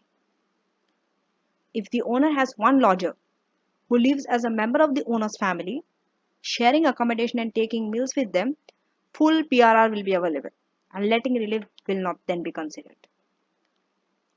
It does not apply to let property that is not the owner's private residence. Let's say buy to let property. Buy to let properties does not come under letting relief. If it's a commercial property you are letting, not your own private residence, then this relief is not applicable. Letting relief is the lowest of these three. In letting relief, you only have to remember this section. First one, 40,000. 40,000 has been fixed. Okay, letting relief says is 40,000. Don't ask me how 40,000 came. You don't have to know it. Next, amount of gain exempted by normal PRR. Now, part of the gain after PRR attributable to the letting period. Out of this three, whichever is the lowest is the letting relief. Now let us do a question. Test your understanding 3. Calculate chargeable gain in the tax year. This one. So here, Alfonso bought a house 1st April 1998. Okay. Occupation has been given from this date to this date. That means 98 and this is 2000. Okay. Lived in the house as private residence, traveled 1 and less the house, lived in the house as private residence, lives in 2/3 and rented 1/3. While the house was rented, tenant did not share any living space. On 31st March, sells the house, realizing again before the relief. Okay. So now, it is 194,800 before any relief. We have to calculate the relief. Okay. First, we have to calculate the PRR relief. Whenever two reliefs are given, we know there are PRR and also letting relief. Calculate PRR first. Because we need PRR. Anyway, we need PRR for letting relief. We can't calculate letting relief without PRR. Okay. So let us quickly do that. In this table itself, we'll do it. So this saves a lot of time. Okay, calculate the total period of ownership. It is from 1498 to 31st March 24. Okay, so that means from 98 to 24. How many years? 26 years. Total 26 years. But we want months. Take 26. If you want to convert it into months, 26 into 12. 312 months. Total period. Out of this 312, we want to know how much is chargeable and how much is exempt. So first, this one will be exempt. Okay, it is 98, 99, 2000. 2 years, 24 months. Exempt. E means exempt, C means chargeable. Travels the world and lets the house for 00205, 5 years plus a few months. April, May, June, July, August, September, 6 months. 5 years and 6 months. But we can't take 5 years. Remember, for any reason, only 3 years. That means only 36 months are exempt. Balance will be chargeable.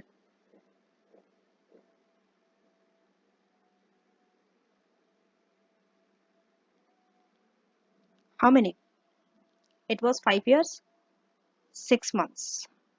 So 5 years means 5 into 12, 60 and 6. So total is 66 months. Out of 66, 36 is exempt. Balance 30 is chargeable.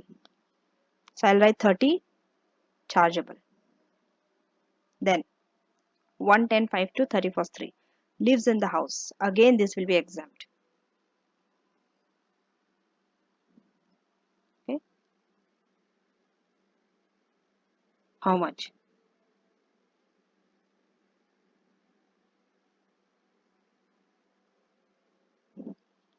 If you take, since this is 10.5 and this is 3.14, okay, we'll do like this. We'll take from first of 10.5 to 30, first 10, 13. From 5 to 13, 8 years, exact 8 years. Just take the exact years first. 8 years means 8 into 12, 72 months. With that you have to add October, November, December, January, February, March, another 6 months. So 78 months.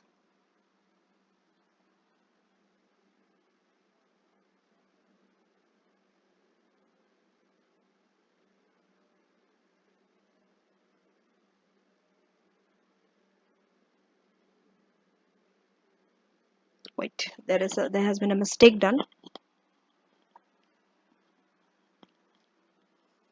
Wait, first of 10, 5 to first of 10, 13.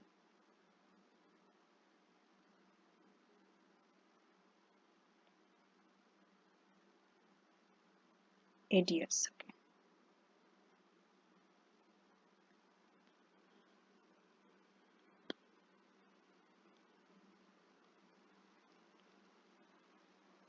Or straight away you can take 31, 3, 14, October, November, December, January, February, March, 6 months.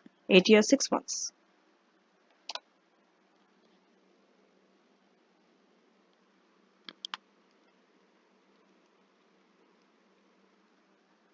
I'm sorry, calculation mistake. 8 into 12 is 96. I'm sorry. It is 96 plus 6, which is 102. Okay, it's my mistake. 102. 102 months. Exempt. Next.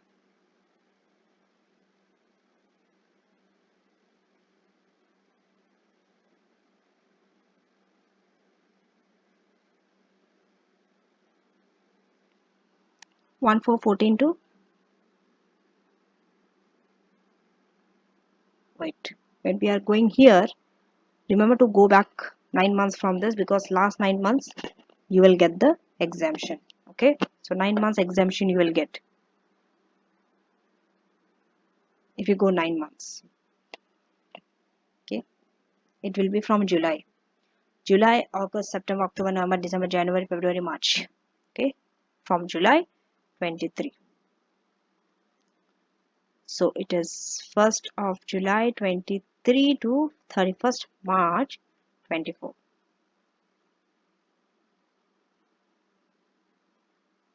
So that means from 1/4/14 to 30th June 23. How many months?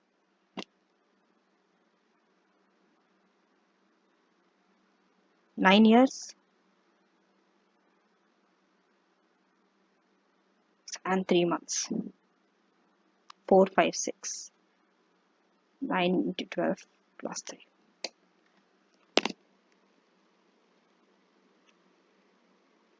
111.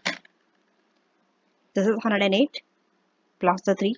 111 months. So 111 months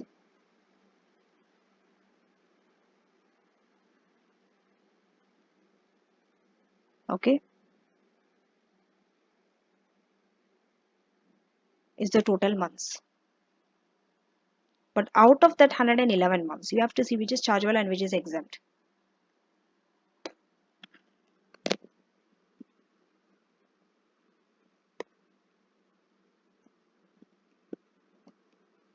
Okay. Now, remember, out of this, lived in 2/3 and rented 1/3. That means 2/3. 2/3 of this is exempt. 74. 2/3 is 74. 1/3 is let out. That means it is chargeable. 37. So out of 111, 74 exempt, 37 chargeable.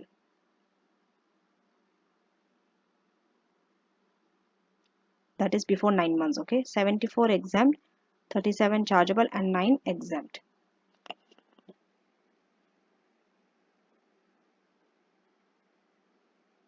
So if you take the exempt month,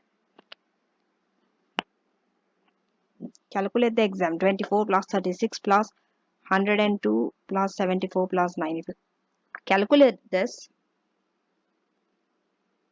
the total will be 245. Chargeable will be 67 and total will be 312. We have got this before itself. Okay. So now letting relief is the lowest of PRR 40,000 and gain on letting relief. Now letting relief lowest of I 40,000. Second, PRR. What is PRR? We'll calculate now. And third, gain on letting.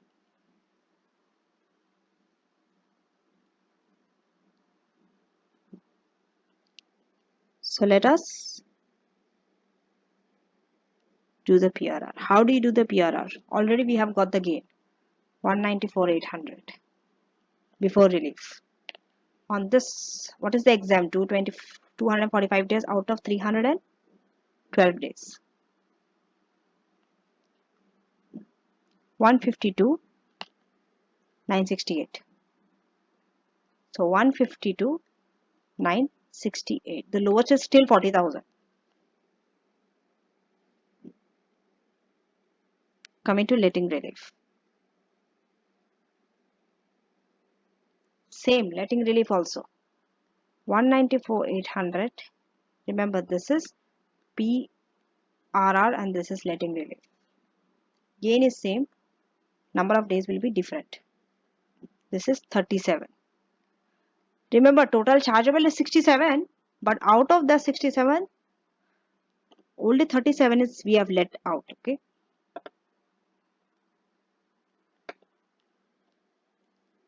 $23,101. So if you write here 23,101, which is the lowest out of this three? This one.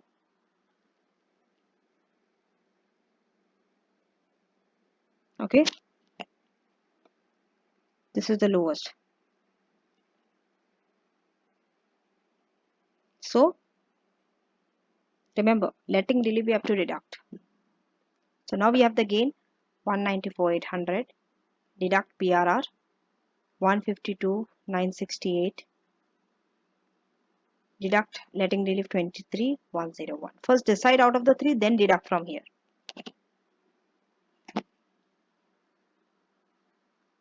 This is the chargeable gain. The question asked you for this. This you have to show. And there is an alternative method to calculate letting relief. This one. Chargeable gain deduct PRR. What is it? 41,832. In your exam, alternative method is also accepted. Okay. So since it's 41, gain after PRR, multiply this with how much did you let out? 37 out of the chargeable period. 67. Sorry, 37. It is 23,101. Still the same answer. Letting relief is still 23,101. That means you use the gain after PRR and only use the chargeable amounts. Either you use this method or you go by this three method to choose letting relief. Any method is acceptable in your exam. Feel free to use any method, but only use one method. Business use. So now, where a house or a part of it you're using wholly and exclusively for business purpose, that part is not eligible for PRR. That means the part that you have used for business purpose, not eligible for PRR. And taxpayer cannot benefit from the rule of deemed occupation also for any part of property that was used for business. There is one exception to this. If the part of the property that was used for business purpose was any time the taxpayer's main residence, the last 9 months they can still claim for exemption, the last 9 months only to that part. This exception does not apply to any part of the property used for business purpose throughout the whole period of ownership, only the last 9 months. Before we move on to tax planning points, let us do a question on business use. Test your understanding 4. Calculate chargeable gain on the sale of the house. So this house was sold on 31st July 2023 for 125. Gain is 70,000. Purchased on 1st July 2011. One of the 5 room has been used for business purpose from 1st of Jan 2014 to the date of sale. Okay. So first we'll calculate PRR. It's easy to calculate PRR on 1/5 of the rooms. That means PRR will be applicable to the 4th, 5th. Okay. Now, he owned the house for how many months? Very important. 1st of July 11 to 31st July 23.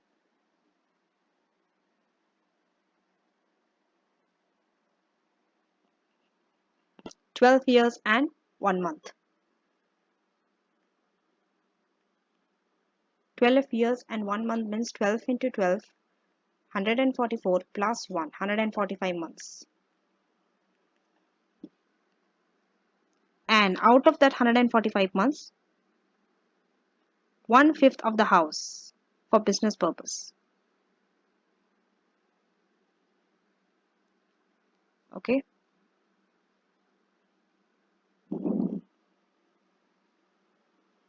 He used it for business purpose from 1st of Jan 14 to 31st July 23.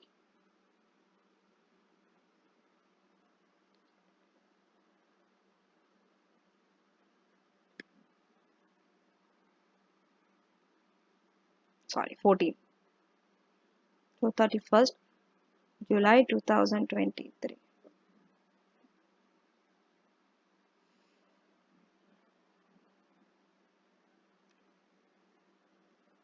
So from 14 to 23, 9 years, and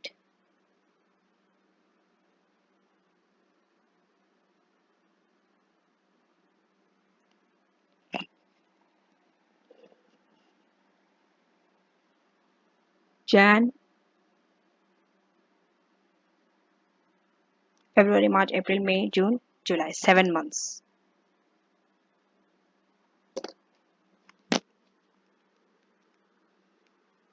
So 9 into 12 plus 7, 115 months. It was used for business purpose, out of 145. And last 9 months are exempt. So how much for business? 115. Out of that 9 months will be exempt. Over the total period of ownership, 145 months into what is the gain? 70,000.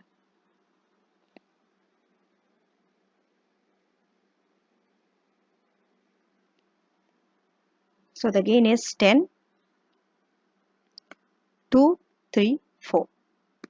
This is the gain.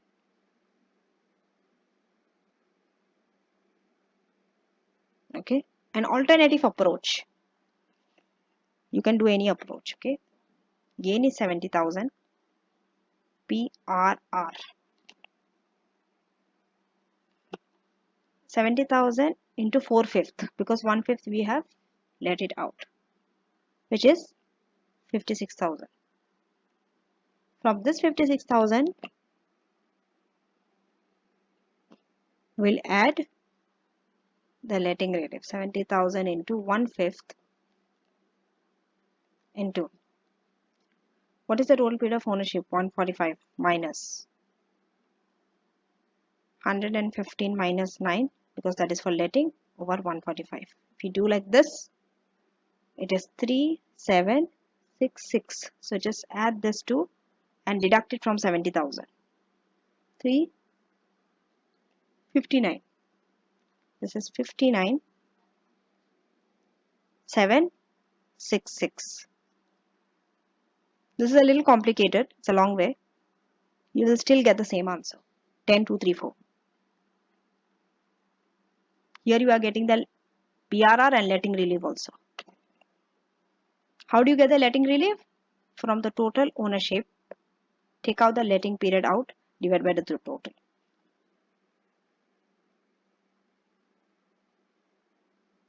Okay. The last part under both PRR and letting relief is tax planning points. So here, general advice.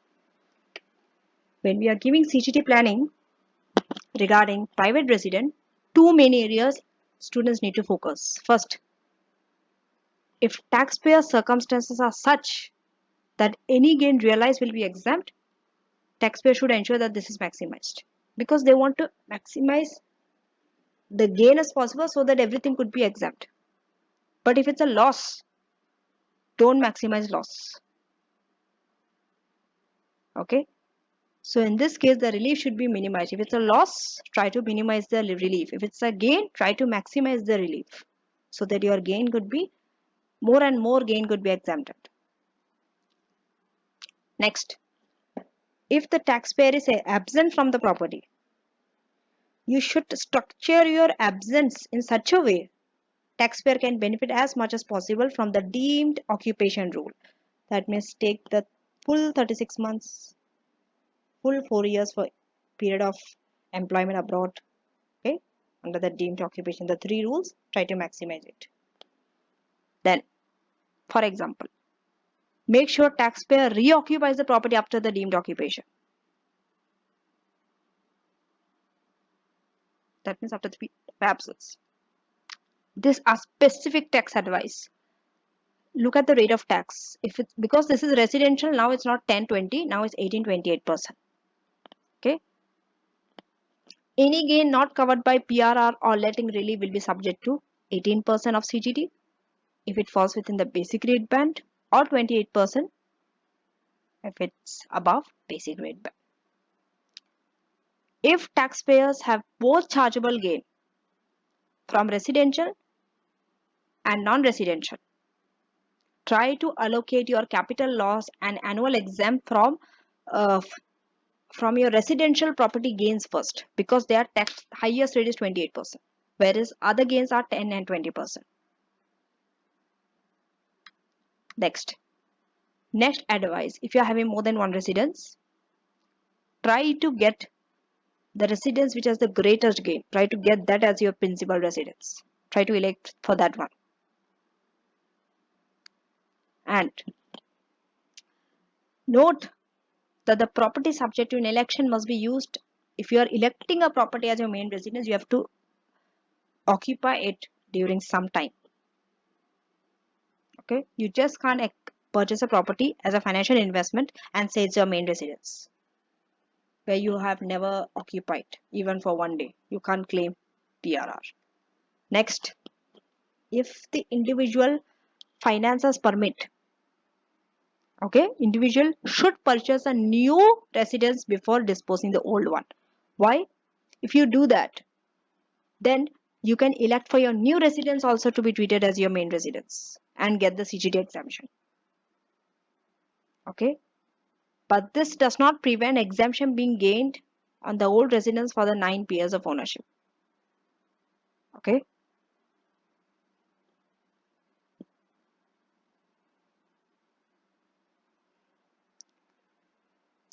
in this way, taxpayer can effectively gain exemption on 2 residents at once for a maximum of 9 months. Okay. Next, business use of property. If you're having a business use, try to avoid the business use of a property. It's not good from the point of tax also and financial consideration also. Where a business use is necessary, thought should be given to the proportion of household expenses claimed under the income tax rule.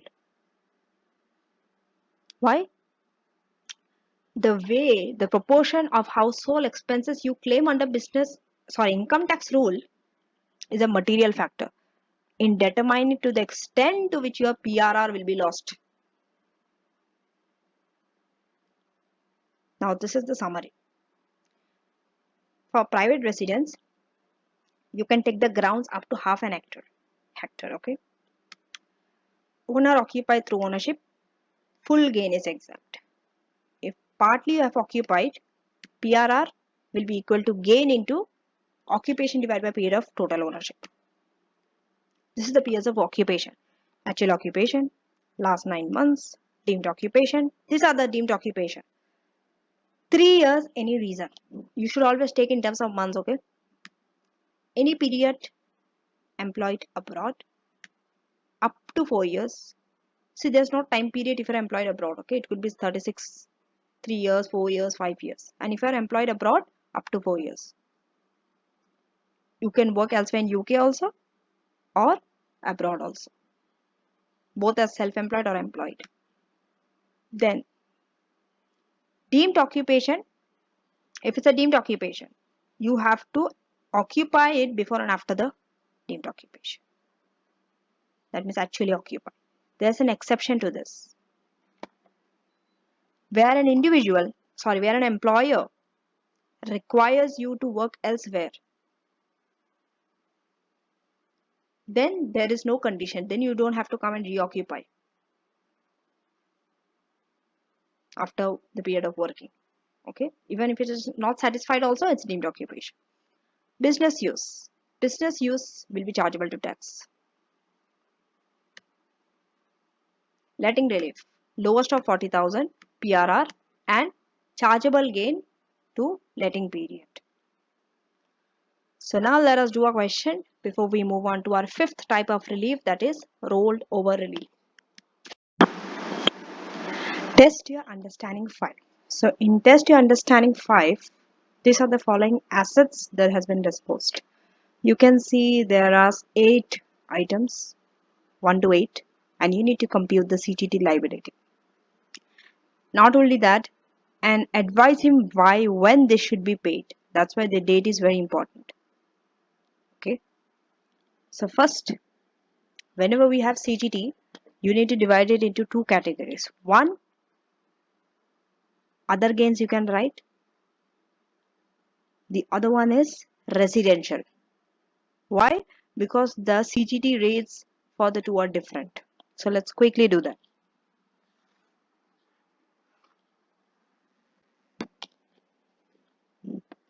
Okay. So first we are going to put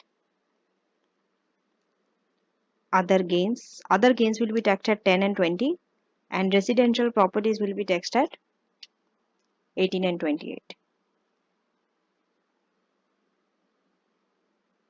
Residential property and total. Okay. So now let's go one by one, starting with the first. First one is about selling shares. Okay. Sold 5,000 £1 shares, which is an unquoted trading company, for 23,600. He originally purchased it for 40,000 for 110,400. When did he purchase it? 23/20. That means 3 years before. It was there for 3 years. And shareholding is equals to 2.5%. Okay. Now the reason they are giving you the duration and also this 2.5% is for you to decide whether you are eligible for this BADR or IR relief. That's the reason. Okay. So in this case, the shares will not qualify for BADR because less than 5%. It's 2.5%. It's not his personal trading company. Next, not even eligible for IRR also. Why? Because the shares were not subscribed for. It was sold and it was purchased. They didn't say anything about subscribed. Remember, for IR, the shares has to be subscribed for.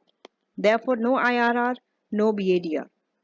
And you have to write these reasons why they are not available. Okay.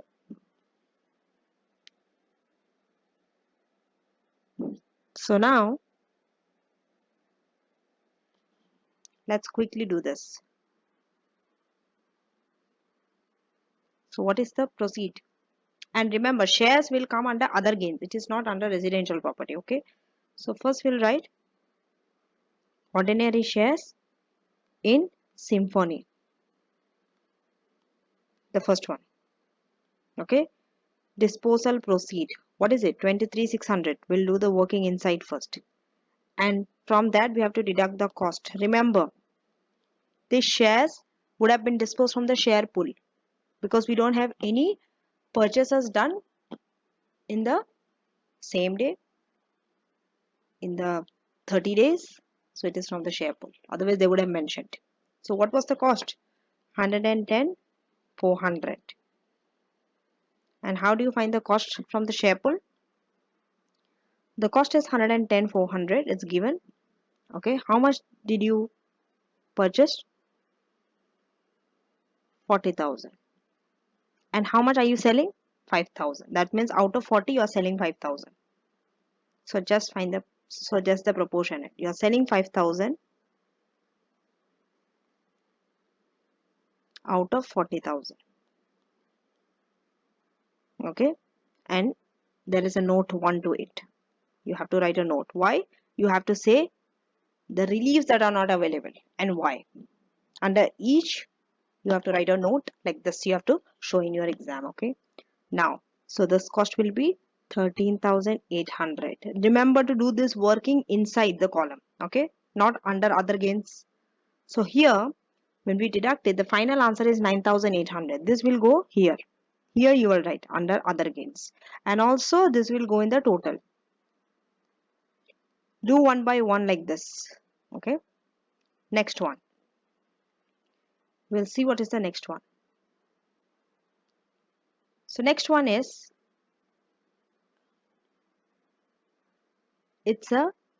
you are gifting, it's a gift of his entire shareholding of 10,001 pound ordinary share once again in this company to his daughter. On that date, shares were quoted on the stock exchange at 5.1 to 5.18. Shareholding had been purchased for 14,000. Okay, it was purchased in 2005, way long before. Now, shareholding is less than 1% and Pasha has never been employed. So this will go, there's a note 2 to this. Okay, same how we wrote note 1, we'll write a note 2 to this. We have to see what are the reliefs available. Okay, if you see here,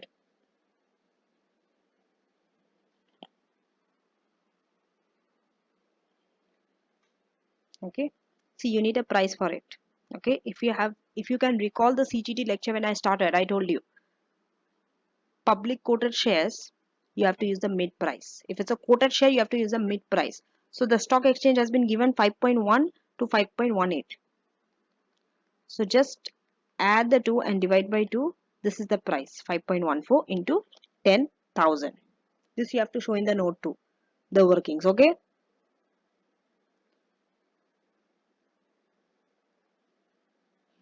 So that's what you have to write.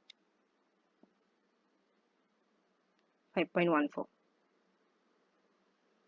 Okay. Ordinary share in, you have to write the name of the company and all. Description you have to write properly. Okay. Proceed. Deemed proceed. How much? 10,000 into 5.14. How you got this 5.14? There is a note 2 to it.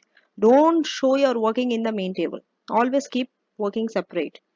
It's 51,400. Now take the cost. For this cost, it is same, note 1.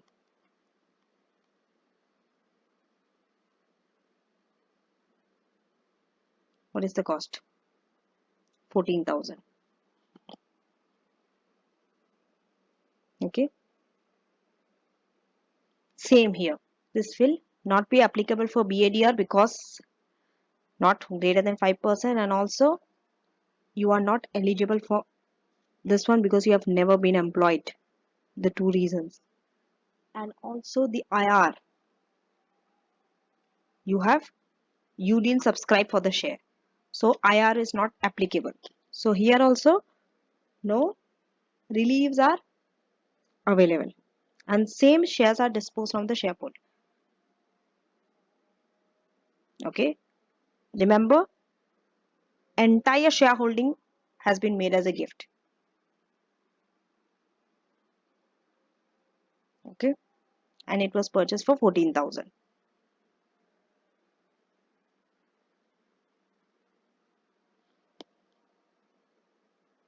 So the cost would be 14,000.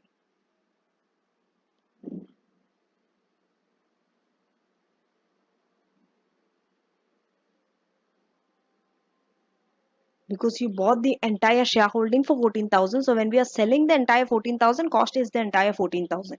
That's why we don't have to do any proportion here. So 14,000. Deduct. It's again, it comes under other gains. It's not residential. 37,400. Okay. So 37,400. I will write 37,400 here as well. Write it in the total column exactly in the same time. Otherwise, you will forget later on. The third one. So we finished The first and the second one. Okay. Third one is about a car. Car has been sold, car has been purchased. If you write the car, okay, if you write the car in the list, that means you have a lack of understanding in your CGT.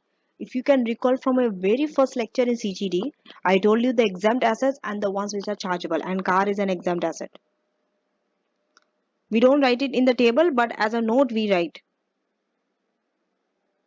car are exempt from CGT. Car exempt from CGT. This as a note you have to write.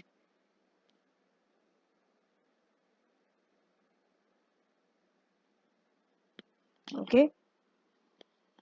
And one more thing I've missed out in point 2 is about, see, this is a gift. Okay. So here it's written in note 3, note 2 and 3. Gift, in the note 2 and 3 they are talking about the reliefs. In note 3 they are talking about the reliefs. Note 2 they have talked about how they got 5.14.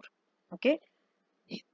BADR is not available, as I told you. They have never worked and it's 1%. Now, because it's a gift, we know for gift there is a relief known as gift relief or gift holdover relief. Even this is not available. Why? Because his holding is less than 5%. It should be more than 5% for the gift holdover relief to be applicable. We haven't covered gift holdover relief yet in ATX. That would be our next reliefs. Okay. Anyway, for that relief, for you to claim that relief, you have to have more than 5%. Okay. The point I missed, that's why I have came back. Now coming to, so 3 also I finished. Coming to point number 4. It's about an antique vase. Okay. So this is about an antique vase which has been sold for 12,400, purchased for 8,400.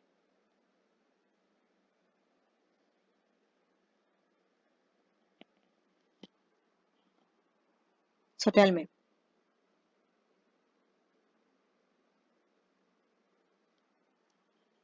will it come? Is it exempt or chargeable? It is chargeable. It is not exempt. What is the nature of antique vase? Antique vase falls in which category? It's a non-vesting chattel. Yes, more than 50 years. Non-vesting chattel. Non-vesting chattel gain you have to calculate. So it's very easy. 12,400 minus 8,400, which is 4,000. This is the gain. This you have to write in the antique vase. So we'll write there.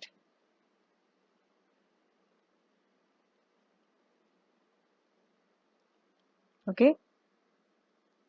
Antique vase, note 5. Remember note 4, we wrote cars are exempt. That was note 4. That's why. So here, even it comes under other gains. 4,000. And we'll write in the total 4,000. Next. What's next? So this also we finished.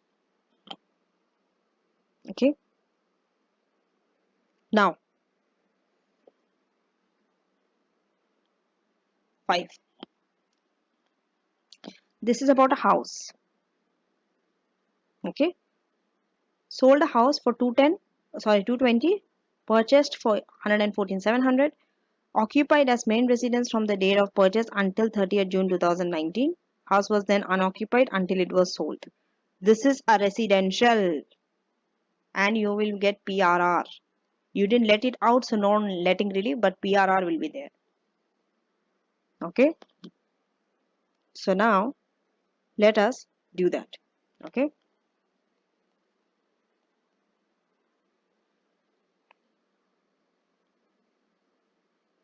Fourth one. Okay, sorry. This is the fourth one. Third one was car. Now it's the fifth one. This is the house. So first we'll write disposal proceed, which is 220,000. Then we'll write the cost 114,700, 105 300. From here we'll deduct the PRR, and here it's a note 6 for this. We'll write a note 6 because that working will do under note 6. Okay. In fact, I'll write the note 6 here. So it's easier. PRR. All this you can do in Excel. Okay. So now, total period of ownership. You need total period of ownership.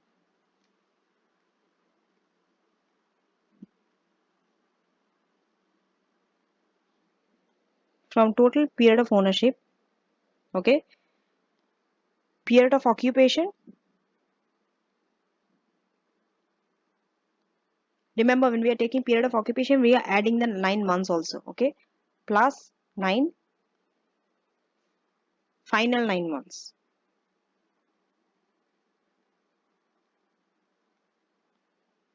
Okay, so only that will qualify for exemption.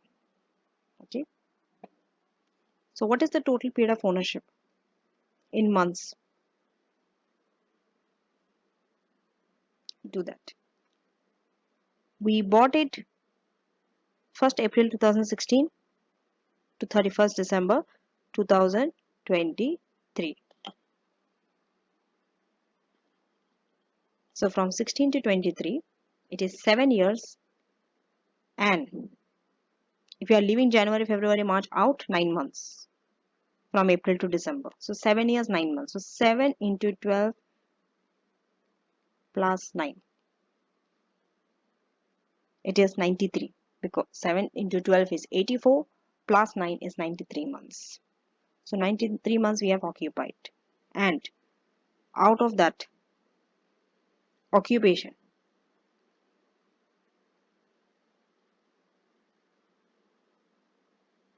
from the date of purchase 1st of April 2016 to 2019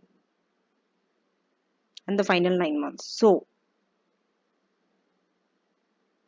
April, May, June 3 months, and from 16 to 19 is 3 years. So 3 years, 3 months. 3 years means 36 months plus 3 and plus the 9 months. So it's 48 months that we have occupied. That means exemption is 48 months. Okay. So now let us quickly do that.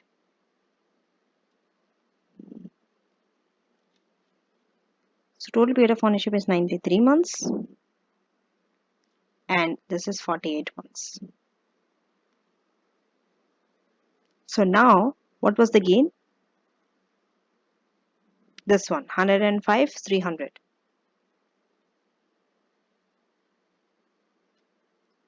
105, 300 into exemption would be the period of occupation, 48 divided by total period of occupation, which is 54, 348. This is your PRR. This you will deduct from here. 54, 348. And it will come under residential property. Okay. This is not under other gains. This is under residential property. We'll write here 5952. This will go in the total also. 5952. Done. Now we are moving on to the next item. Next item is land. So he sold 3 hectares of land for 285. Originally purchased 4 hectares for 220. Market value of unsold was 90. Land never had been used for business purpose.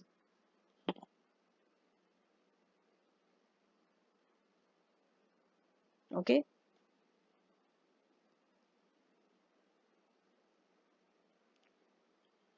Never has been used for business purpose. Now, so we'll go and write the next item, land. Land is the next item. And from land, disposal proceed is 285,000. cost. For cost, there's note 7 to it. We'll see how we found the cost. So the cost relating to the 3 hectares of land sold. Okay.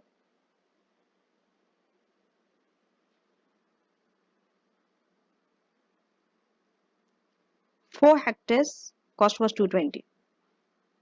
Okay.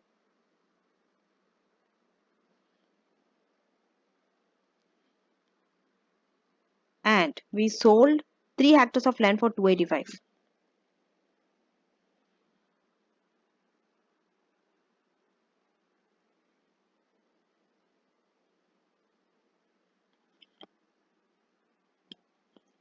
What should we do here?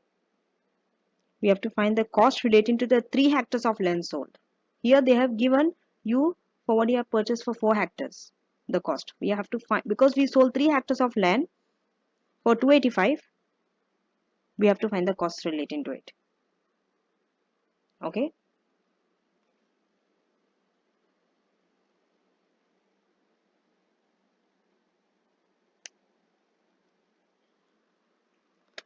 So here it's easy because we have been given the market value of unsold hectare of land. That means for 1 hectare of land is 90.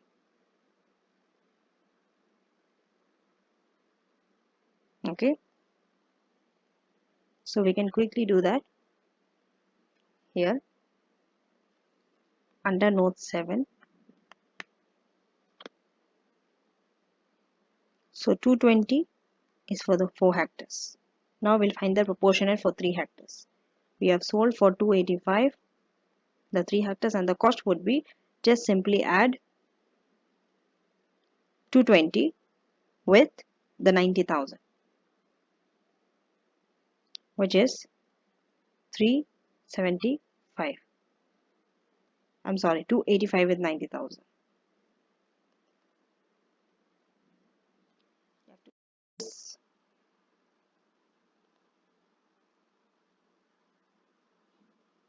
The value of the sold 285, and this is A plus B, that one, that formula. So the market value of the unsold was 90. This you have to add with 285, the one which we have sold.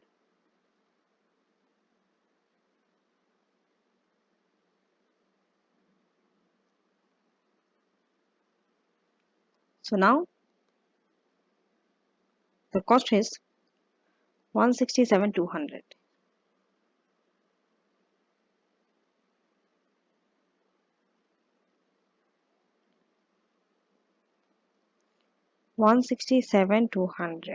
Okay.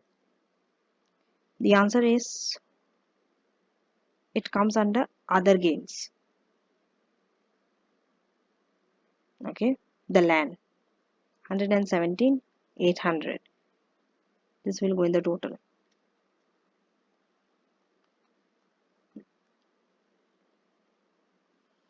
The next item.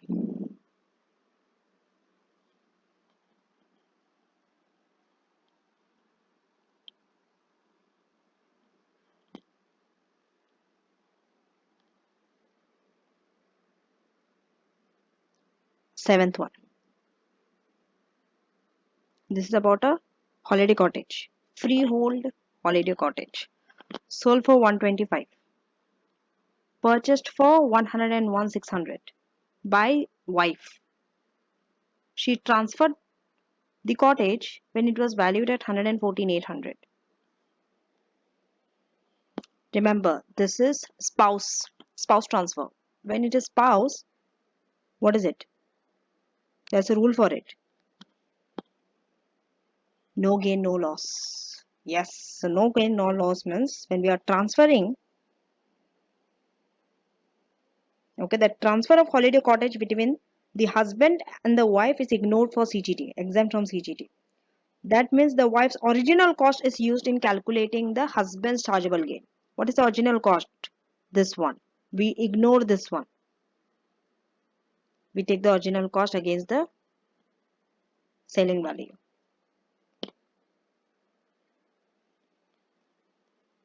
So let's do that. holiday cottage. Disposal proceed and cost 125,000 and the original cost 23,400. It's a holiday cottage. It's a residential property. Okay, looking at the nature, you have to know. See, in your exam, they will not tell you this is residential or not residential. You have to decide. Okay, it's a freehold holiday cottage. It's a residential property.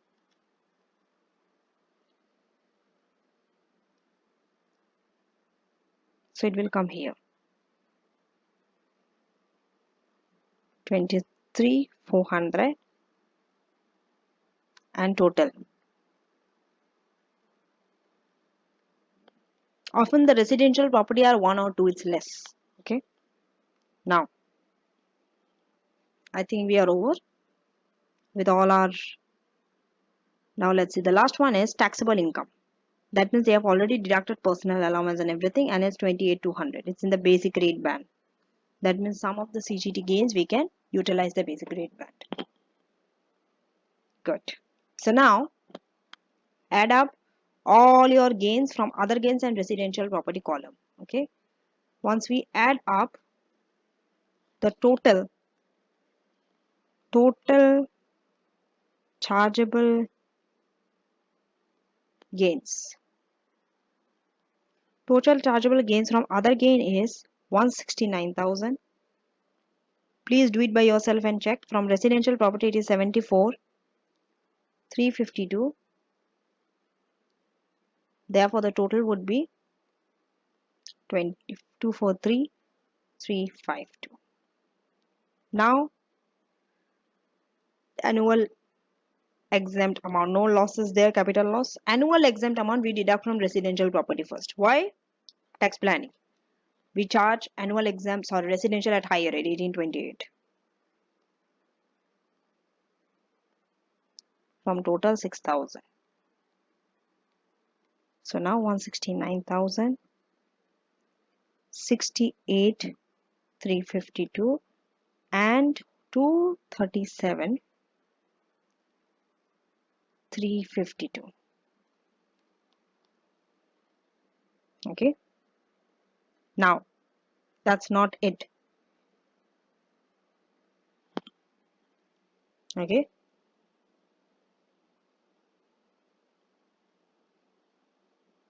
We have to calculate the gains.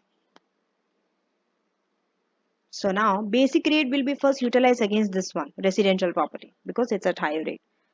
So what is the basic rate remaining? 37,700 minus taxable income was 28,200. 9,500. So because this is 9,500. Okay.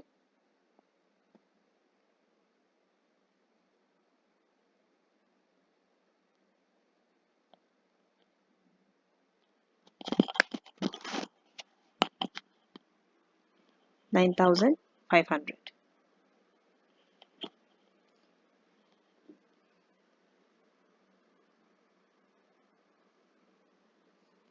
So 9,500 into. Oh yes, one more thing I would want to say. I want to clarify here. This basic rate band you can utilize against this also. I'm sorry. It's not that higher and lower rate doesn't affect. The reason is the difference between 28 and 18 is 10%, and the difference between 20 and 10 is also 10%. So there won't be much impact. The impact is same. Whether you utilize basic rate against residential property or other gains, answer is the same. Try it by yourself and check. But I will do what is given there. I will utilize from other gains first. Basic rate. So this will be taxed at 10%. 950. This is other gains. Next is the higher rate. So 169,000 minus that 9,500 would be taxed at 20%. 31,900. And then residential property.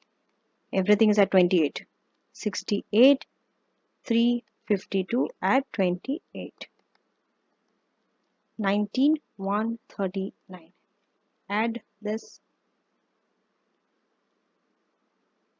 51,989. 51. This is the total CGT. And when is it due date? This is CGT liability.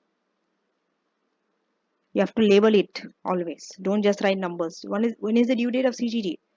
For this tax year, 31st Jan following the end of the tax year. End of the tax year is 5th April 2024. 31st Jan following that. So 31st Jan 2025. This is the due date. You have to write like this. Okay. So we got 51,989. Let us do it the other way and see. 9,500 into 18%. Residential property. Okay.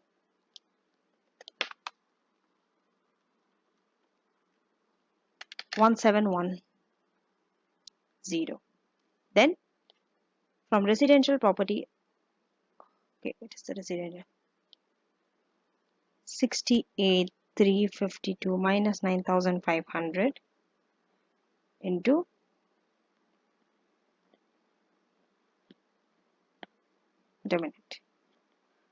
28%.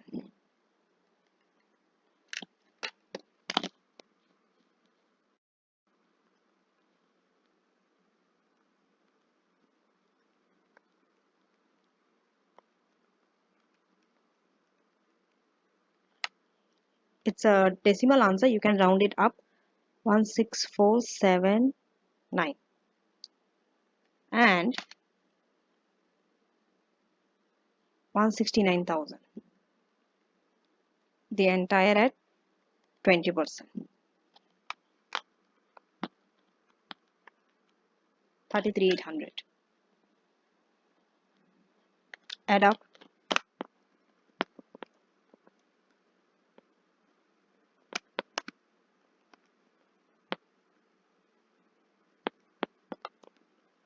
It is 51,989.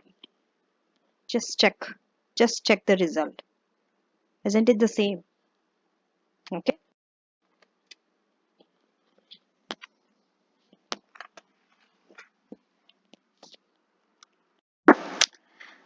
The next relief is replacement of business asset relief, also known as rolled over relief.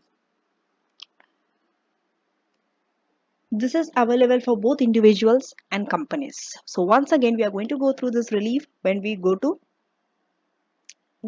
under companies. Okay, when we are going to study corporation tax, which is applicable for companies. So this lecture deals only with individual with an unincorporated business. That means either sole trader or partnership. How does this relief works? This works when we are selling a qualifying business asset. Let me tell you, it has to be a business asset. Okay, at a gain, and it has to be a gain. If it's a loss, you can't roll it over. If it's only a gain, that can be rolled over. Rolled over relief means we are not paying the tax immediately. We are going to roll it over against the cost of the asset that we are going to buy, a replacement asset. Okay. So where we reinvest, see, when we are selling an asset, the amount that we are getting, we are reinvesting it to buy another asset, another qualifying business asset. And within a qualifying time period, then you have to claim that you are going to defer the gain. That means this gain will not be taxable now, but later on it will be taxable. Later when we are disposing the replacement asset also, that time we are going to get this gain taxed. But right now we are deferring it. It is not exempt, but we are deferring it to a later period. And this is not automatic. You have to make a claim. Next.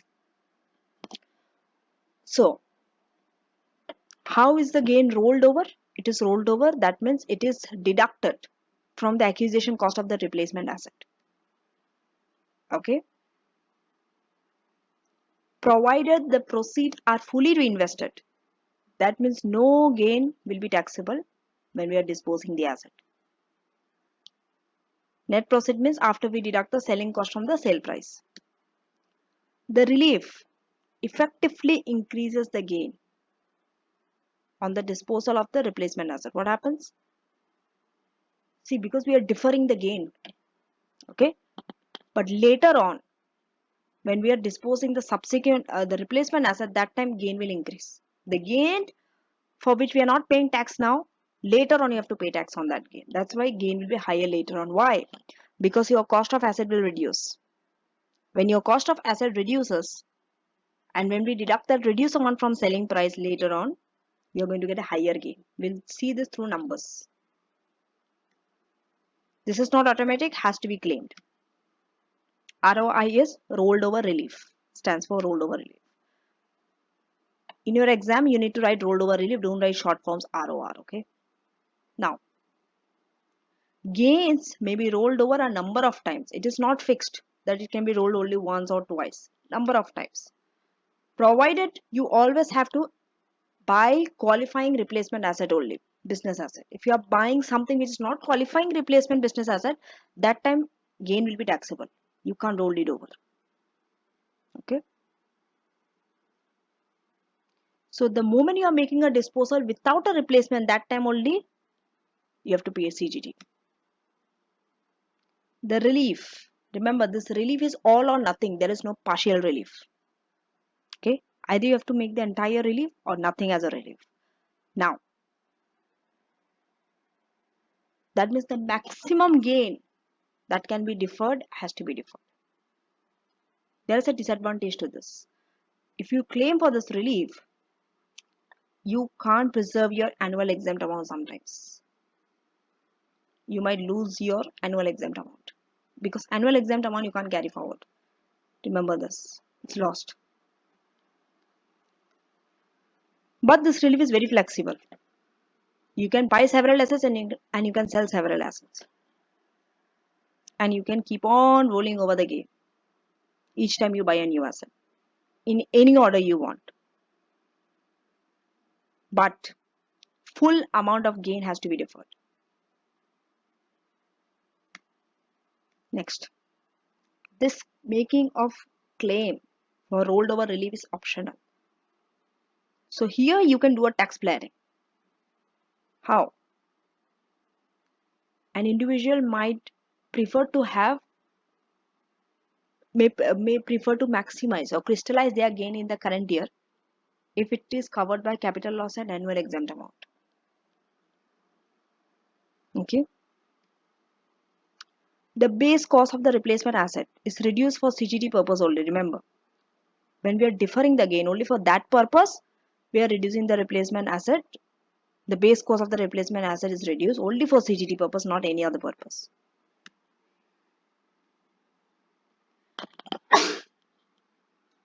For income tax purpose, capital allowances are available on the full cost of replacement asset. Okay.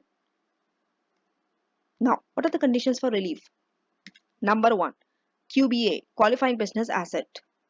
It has to be a qualifying business asset, and for your exam purpose, the main assets which qualify for this relief are goodwill, but it's only for unincorporated businesses, land and buildings, both freehold or leasehold, and used for trading purpose. Fixed plant and machinery, which are not movable. Shares, not qualifying assets for this one. Remember, shares are not qualifying for rolled over relief. Both the old and the replacement assets. Remember, when we are getting the old and the new asset, which is replacement, both has to be qualifying business asset. But they can be in different categories of qualifying asset. Okay, one could be plant and machinery, one could be goodwill, like that. But and they do not even have to be used in the same trade. If the vendor has more than one trade, okay, you can use it in multiple trades. Next condition, it has to be claimed in the qualifying time period. What is the qualifying time period? This is very important. The replacement asset has to be acquired within a 4-year period. And this 4-year period is taken like this: 1 year before and 3 years after the date of sale of the old asset. That means 1 year before you sell your old asset and 3 years after you sell your old asset. Together 1 and 3, 4. So within 4-year period, replacement asset has to be acquired. Claim period. Claim time period. Individual must claim within the 4 years of the later of this dates. Okay, later of the end of the tax year in which disposal is made, replacement asset is acquired. Okay, so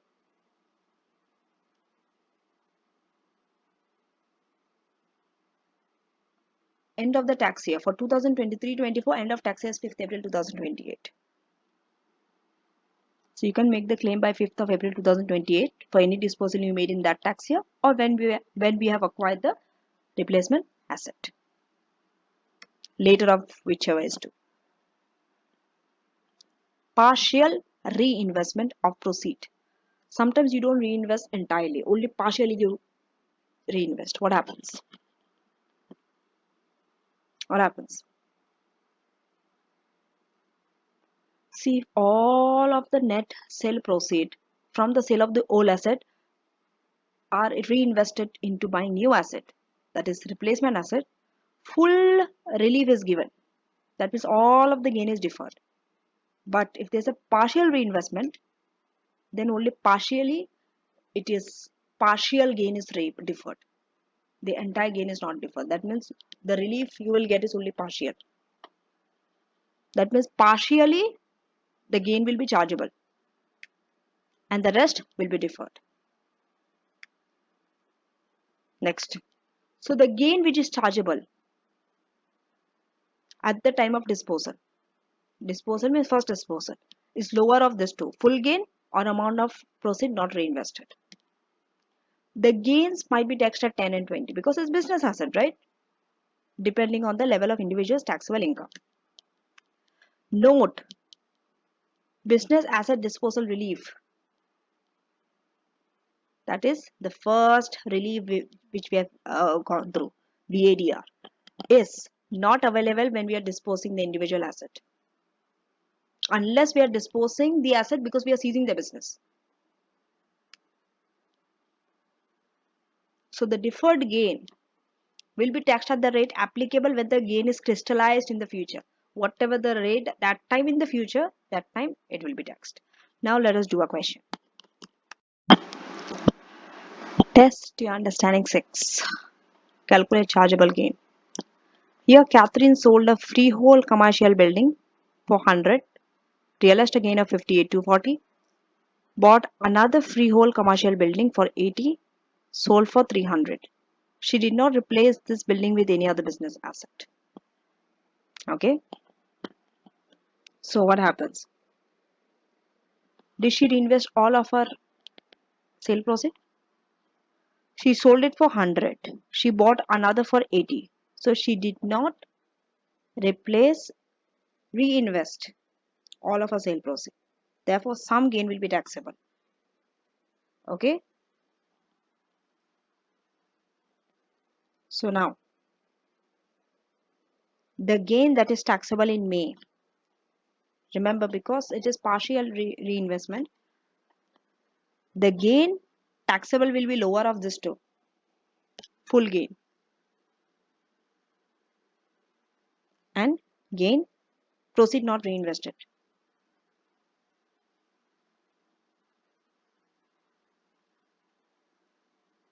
What is the full gain? 58,240 not reinvested. 100 minus 80, 20,000 is the difference. Lower is this one. So the amount rolled over is this.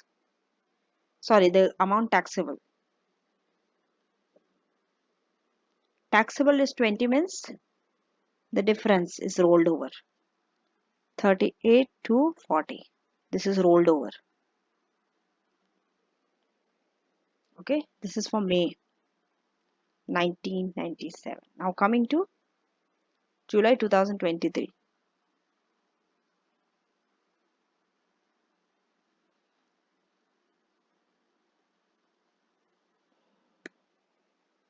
what happens? What is the proceed when we are selling the building to 300,000? This time from the cost we deduct the rolled over relief. What is the cost? 80,000. This rolled over relief will deduct 38 to 40. Hence 41,760.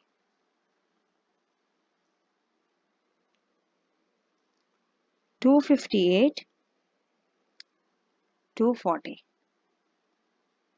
This is the chargeable gain. Okay.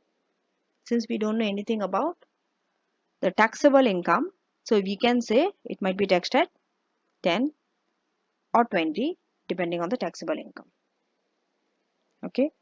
If any other relief apart from rolled over relief is available, remember this is ATX exam. In ATX exam, you will be having multiple reliefs interacting with each other, not just one.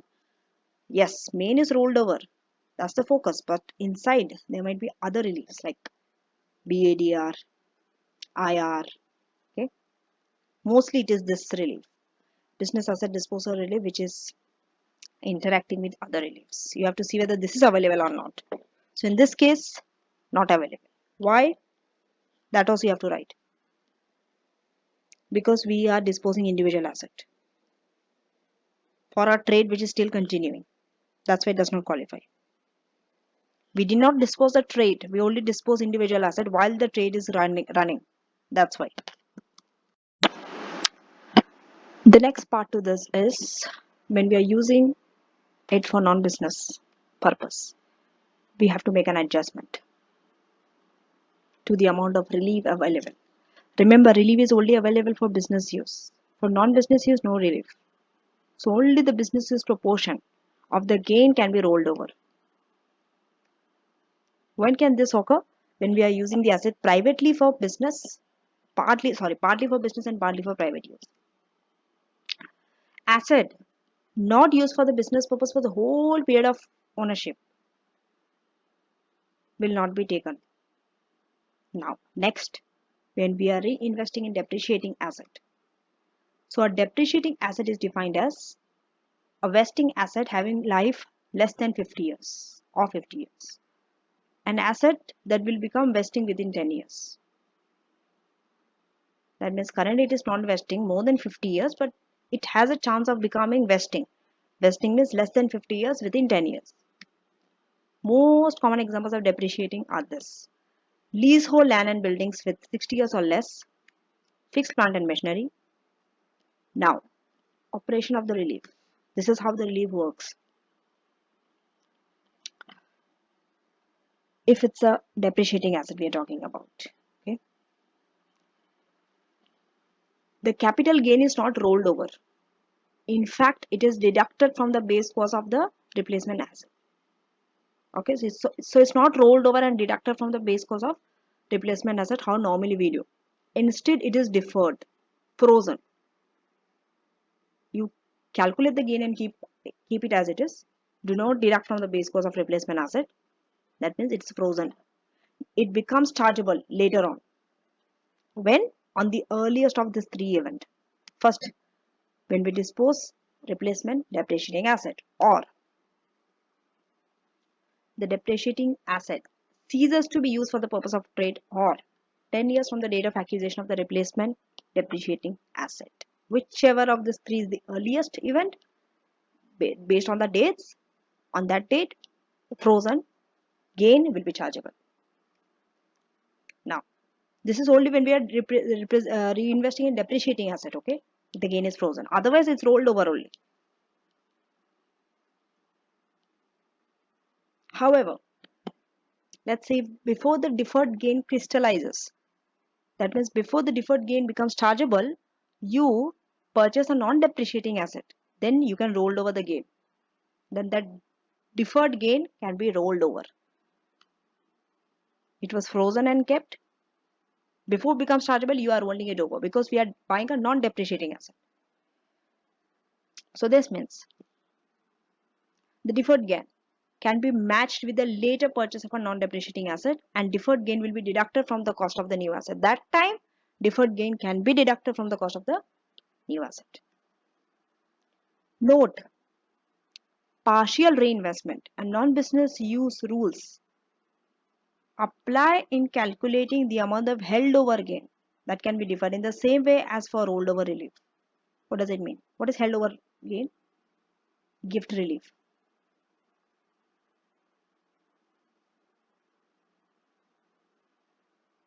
Partial reinvestment and rolled over. So the amount of gain we are holding over is the same as we are holding over when we have partial reinvestment and non-business use. I'm sorry, it's not gift relief. Gift relief is the next relief we are going to study after this relief, rolled over relief. Now let us do a question.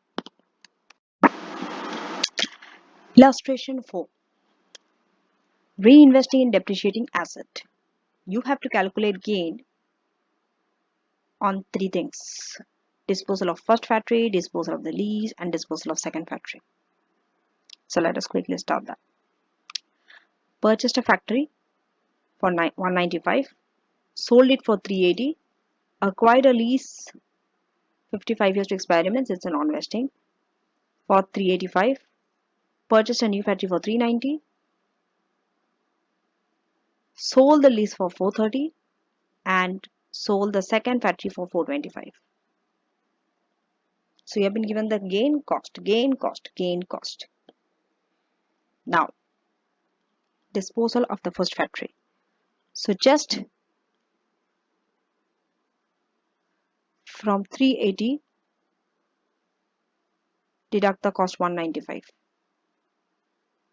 and get the gain.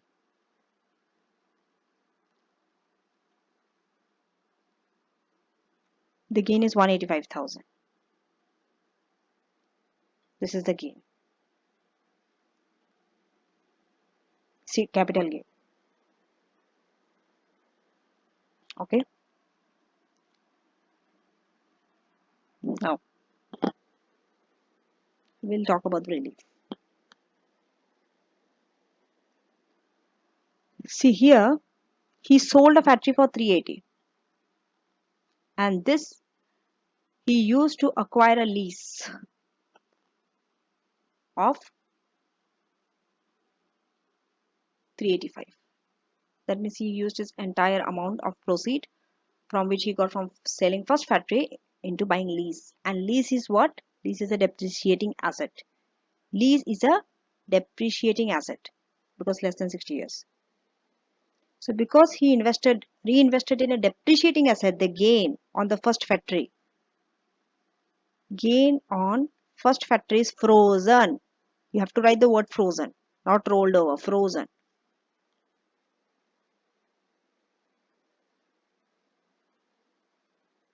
Okay. It is frozen until the earliest of the three event. So that's why this time chargeable gain will be 0. Coming to part B, when we dispose the lease.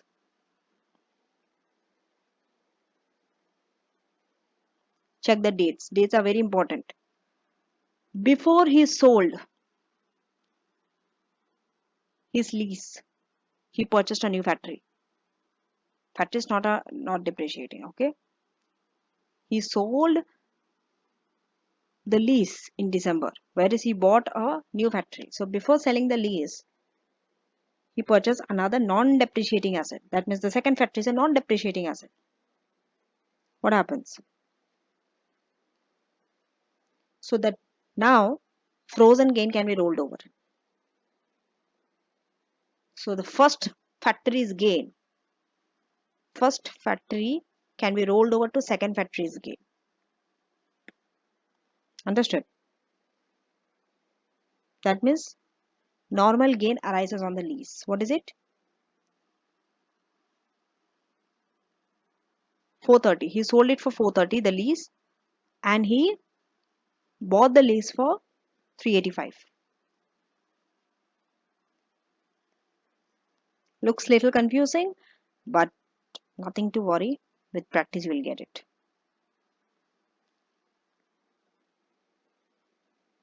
This description that I'm telling you, you have to write it.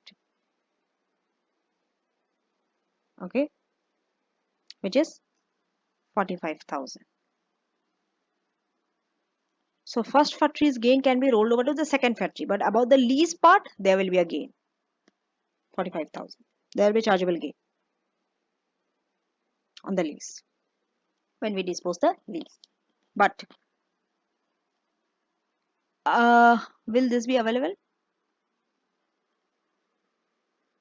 See, whenever gain comes, then only we'll talk about this relief. If no gain, if it's rolled over or frozen, we'll not talk about BADR. This is not available in this case. Why? Because we are disposing individual asset, not the trade. Understand? So the base cost of the second factory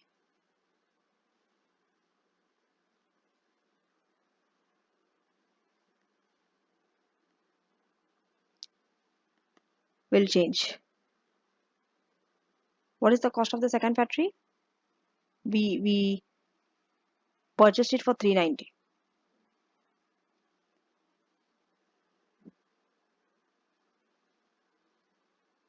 And ROR, rolled over relief, will deduct.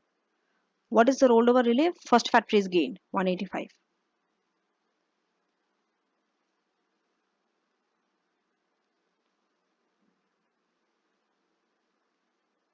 This becomes the cost, base cost. So when we are disposing the second factory, this is how the gain will be. Okay.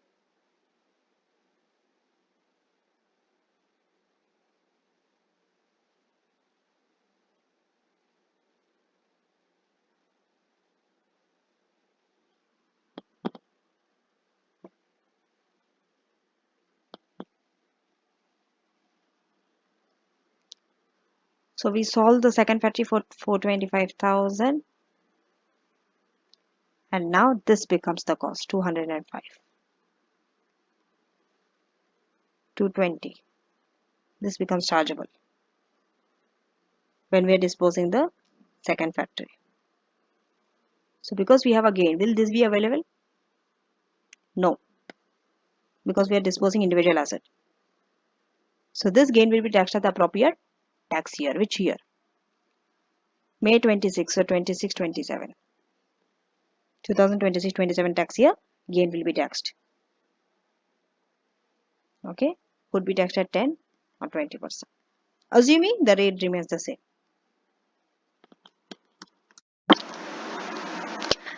Now, interaction of rolled over with business asset disposal relief. So, when we are disposing individual asset, just now we saw in the previous illustration for disposing of individual asset do not, so business asset disposal relief is not available, okay, when we dispose individual asset. But if we are selling a business and then the proceeds are invested into a new qualifying assets in another business, both rolled over relief and BADR are available.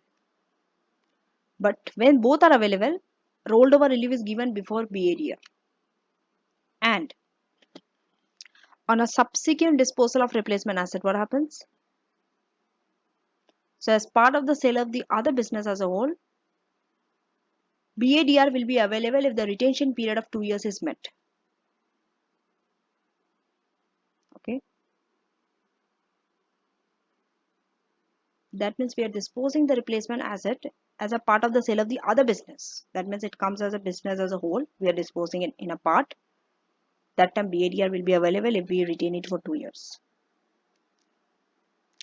Effectively, the use of lifetime limit of 1 million is also deferred, because for BADR limit is 1 million lifetime relief.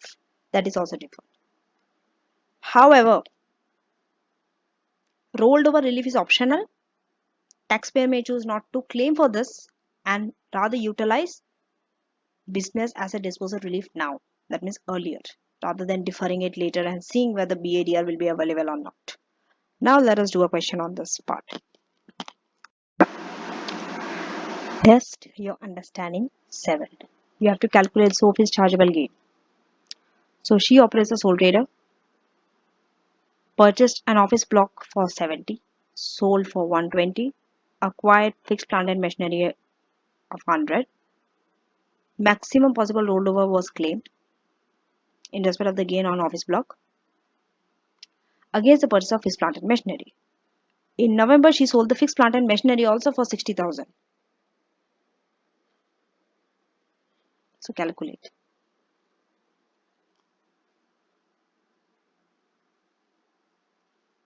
So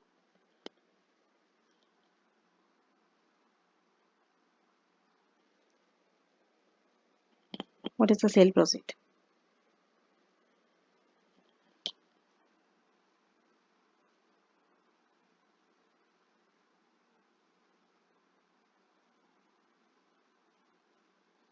She sold the office block for 120.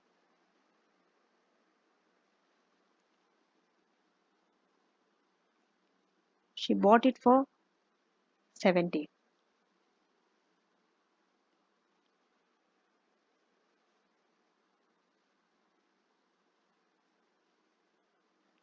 50,000.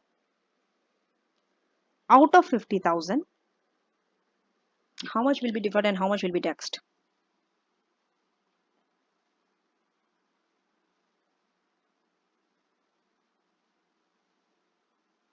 See, the maximum possible rollover relief was claimed, okay, in respect of the gain arising in the office block. Because she acquired a fixed plant and machinery for 100,000. She sold it for 120. That means the entire 100 is there in 120.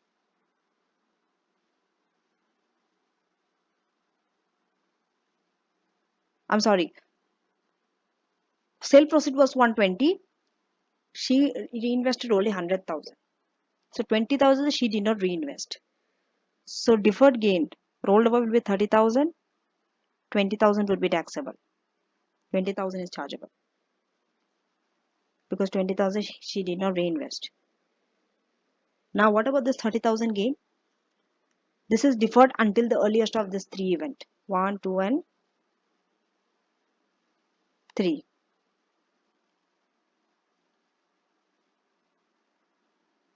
Okay.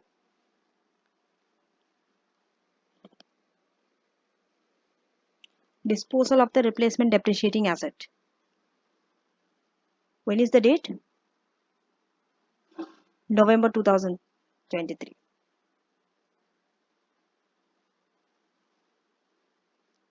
This is okay. Next, depreciating asset ceases to be used for the purpose of trade. Same November 2023 when we are disposing. This case is same. 10 years from the date of acquisition of the replacement depreciating asset. When did we get it? She acquired the plant and machinery in April 2019. 10 years means April 2029. Earliest is this too. That means 23-24 tax year. So the deferred gain of 30,000 becomes chargeable in 23-24 this tax year. Okay. What about this relief? Will it be available? No. Why? We are disposing individual asset. We are not disposing the trade. Coming to disposal of plant and machinery in November.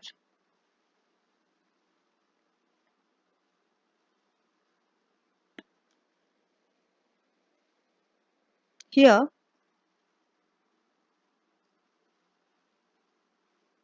she acquired it at cost 100. She sold it for 60. 60 minus 100. There is a loss of 40,000. Okay. She sold the machinery for a loss of 40,000. What happens because it's a loss? No allowable capital loss arises. As a relief for 40,000 will have been given through the capital allowance system. So in the capital allowance system, this 40,000 relief would have been given to you. Okay.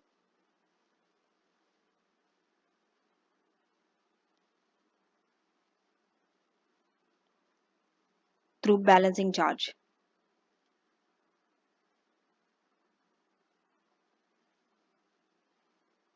So that's why for this you have to recall your capital allowance section very well. Okay, if you're not able to recall, there through capital allowance, when we are selling, a balancing charge will arise. So because of that, that relief will be given through capital allowance working only. That loss of 40,000. That's why no relief of 40,000 will be given here. So no allowable capital loss will arise because this relief will be given through capital allowance when we buy plant and machinery. Okay.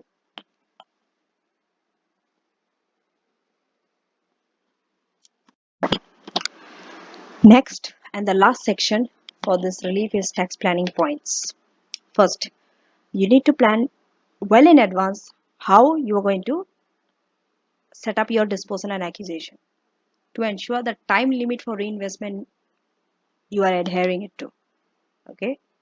It may be necessary to advance or delay capital expenditure where commercially possible. Second, it is not possible to choose to defer only a part of a gain so that you leave some gain that could be covered through your annual exempt amount. That is not possible. But it is possible that you can reinvest all but 6,000 of proceed in replacement asset so that you don't waste your annual exempt amount. Next, the interaction between ROR and BADR should be considered very carefully. It might not be advisable to defer gain on assets that qualify for BADR now. If you know that the new assets, you are going to hold the new assets for less than 2 years because later on it will not be available for BADR. Rather claim BADR now than rolling it over later, and later you come to know that it is not eligible for BADR also because you are not holding the new asset for less than 2 years. If you are holding it for more than 2 years, okay, you will get both the reliefs. You can roll over also, and later on you can claim BADR also. So now let us do question. Test your understanding 8. So in test your understanding 8, we have two parts, A and B. In A, we have to compute capital gain tax that will arise if Anisha disposes of the factory and does not claim the rollover relief. In B, indicate capital allowance of each of the following courses of action following the sale. First one, acquiring a new factory as a part of a new business for 172, acquiring a new freehold factory as a part of a new business for 155, and using the remainder of the proceed as working capital. Now, so your client Anisha has been offered 160,000 for freehold factory and considering disposing it. Now, she acquired the factory for 40,000. The sale of the factory is a part of a disposal of the entire business. Taxable income is 70,000. So coming to part A, okay, it is easy. It is 160 minus the cost. 120,000 is the capital gain. Deducting the annual exempt amount of 6,000, which will be 114,000. Okay. Now,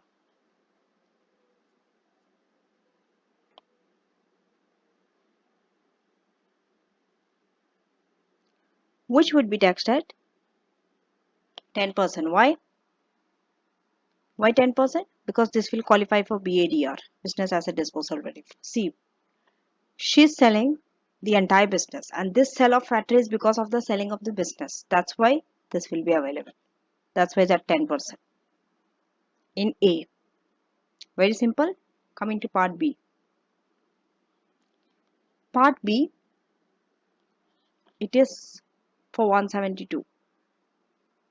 Okay. Now, she disposed it for 160 She's buying a new factory for 172. That means entire 160 went here. That means this is full reinvestment. But the next one is 155, which is less than 160. So it's partial reinvestment. So in the first one, because it is full reinvestment, the entire gain will be deferred. No, nothing will be chargeable. But in the partial reinvestment, some will be taxable, some will be deferred. So first we'll do this first one. Okay, in the first one, the capital gain on the factory, just now we have got 160 minus 40.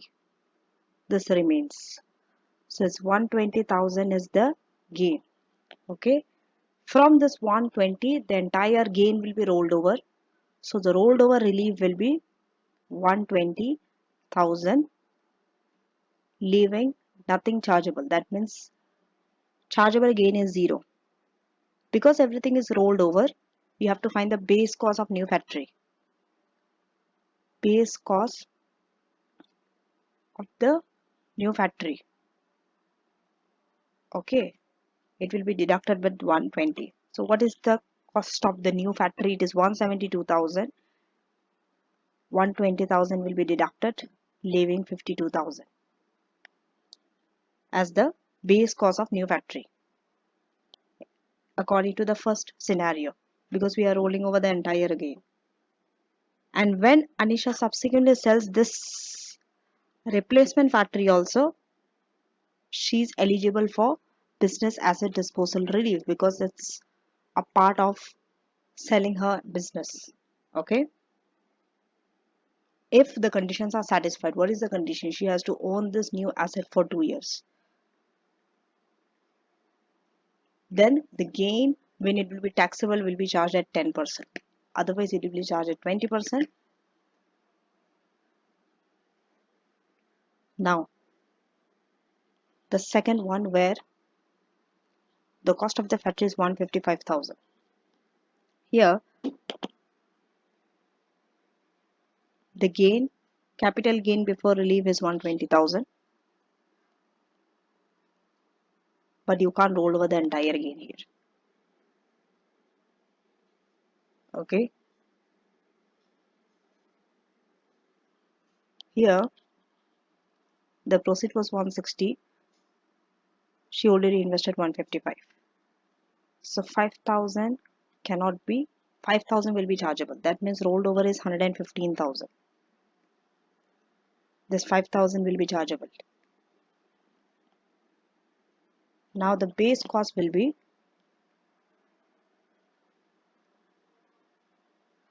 155,000 minus the amount that you have rolled over, 115,000.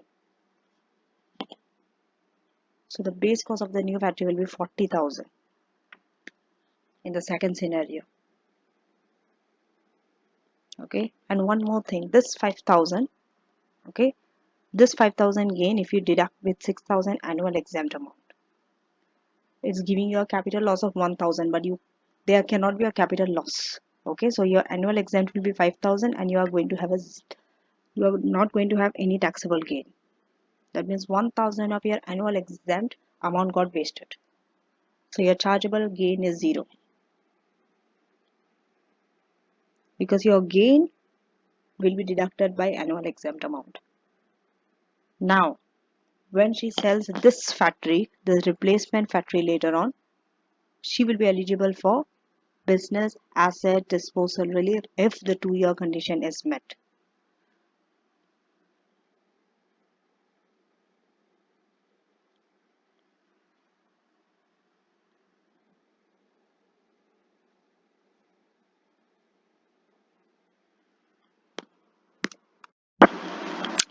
So now let us summarize the rolled over relief before we move on to a new relief, that is gift relief. So under rolled over relief, relief for gain on disposal of qualifying business asset where proceeds are reinvested in new qualifying business asset within time period. Qualifying assets are goodwill, land and buildings, fixed plant and machinery. Time period, reinvest within 4-year period, 1 year before, 3 years after the date of sale. Claim for 4 years from the end of later of tax year of disposal or tax year when we acquire the replacement asset. Partial reinvestment of proceed. When we partially reinvest, some gain are rolled over and some are chargeable. So the gain that is chargeable is lower of the gain and the proceed not reinvested.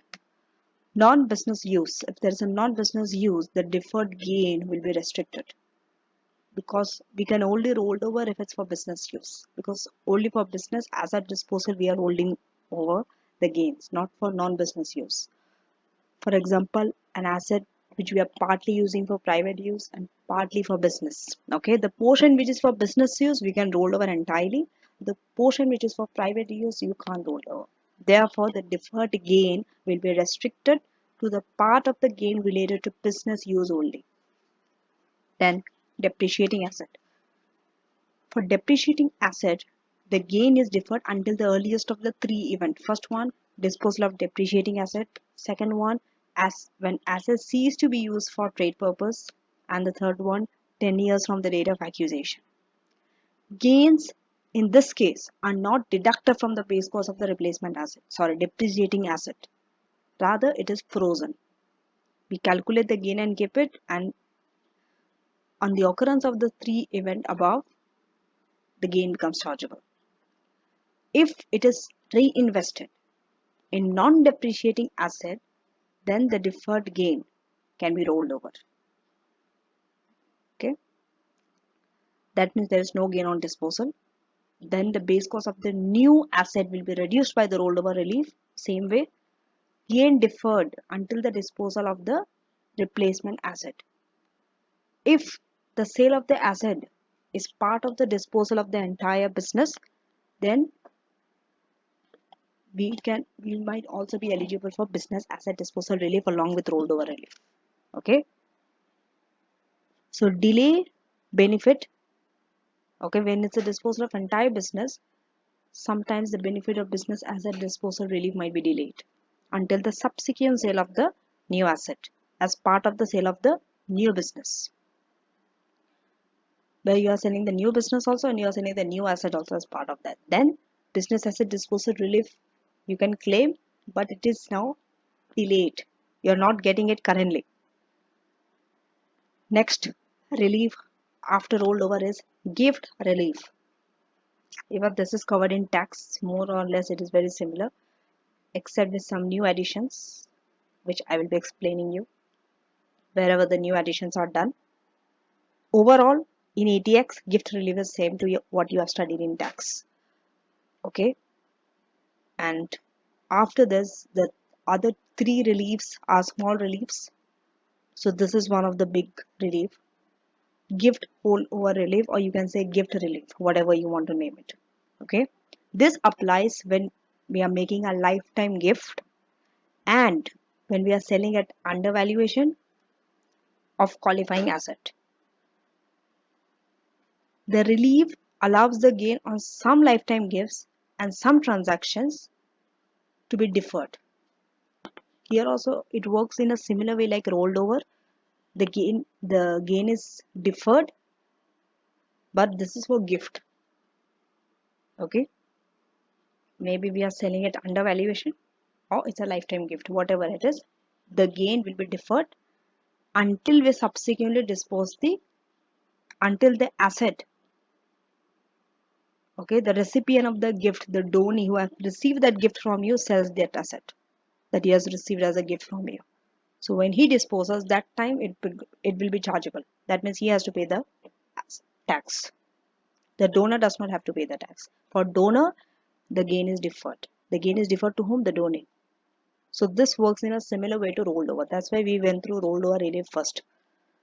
If you understand rolled over relief, gift relief is very easy because it operates in the same way. The only word that is changed is here it's gift. How this relief works? It is for gifts or sales at undervaluation, qualifying asset. Gifts could be from individual to another individual, from an individual to trustees, or from individual to a company. Also, it could be from trustees to individuals. If the recipient is a resident in UK at the time of the gift, except for gift of UK land and buildings to non-UK resident. Okay, and a claim is made. A gift hold over relief is not automatic. Same like rollover, this is not automatic, you have to claim it. Okay, and this relief is for the recipient who is resident in UK at the time of gift. Okay, but if you are making any gifts that are UK land and buildings to a non-UK resident, then your tax status does not matter. That means you don't have to be a UK resident. But if it's a but if you're a resident in UK, okay, then at the time of the gift you have to be a recipient. That means the donee has to be in UK at the time of the gift to claim this relief. Both the donor and the donee. Because donee is the one who is going to pay the tax. So donee can't be a non-UK resident at the time of the gift. Otherwise this relief will not work. For example, I'm a UK resident and I'm gifting you a gift. But at the time of the gift, you were a non-UK resident. So at that time, I can't claim for the relief because you are a non-UK resident. So both have to be a UK resident for the relief to work. Now,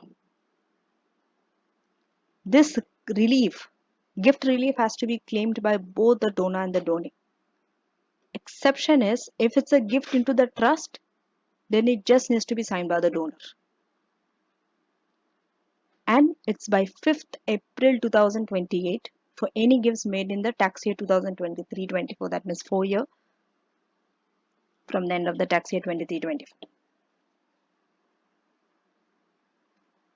Now, how the relief works for the donor is different from how it works on donee.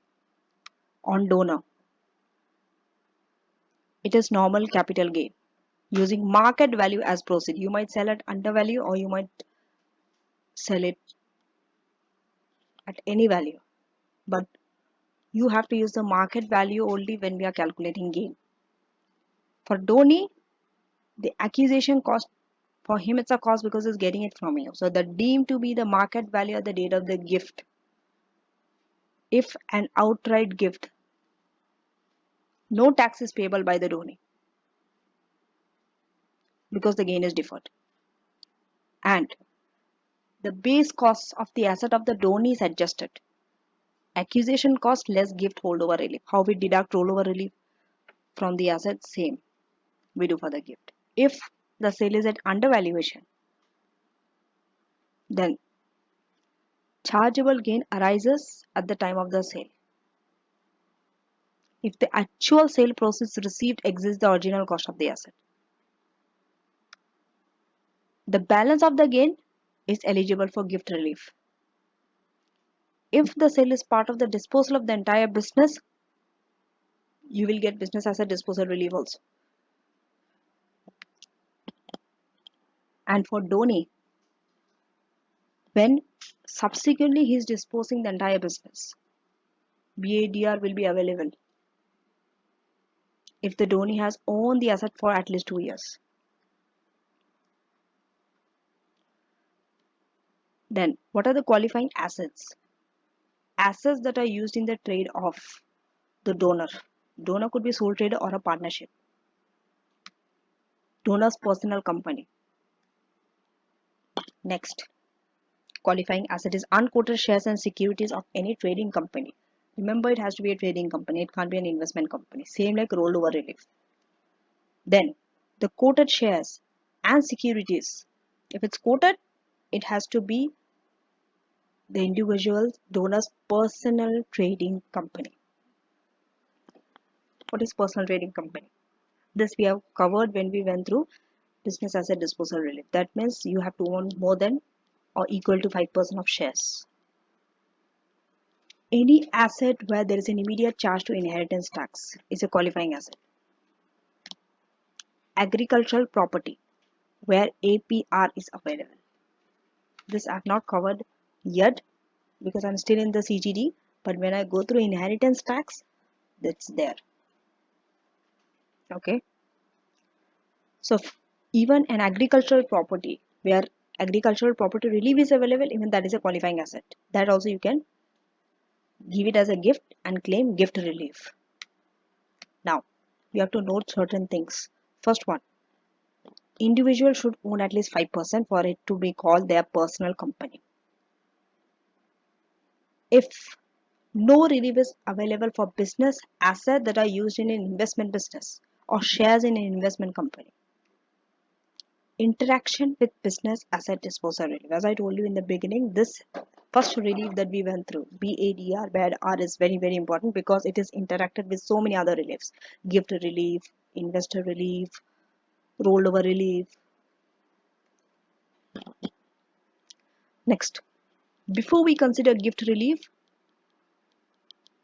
no, gift relief is considered before we consider BADR, same like rollover relief. If this is applicable,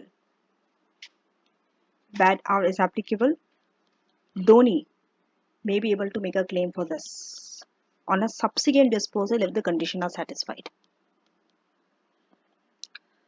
The donor may choose not to claim gift relief, same like rollover relief. Why? Because they might want to crystallize their gain. That means their gain is sufficient to utilize their annual exempt amount. Let's say their gain is equal to 6,000 and annual exempt amount is 6,000. So then there is no need to claim gift relief. Otherwise you will waste your annual exempt amount. Next, another reason why they might not choose to claim gift relief is because it is better to claim your business asset disposal relief now than later, because later you might not satisfy the condition.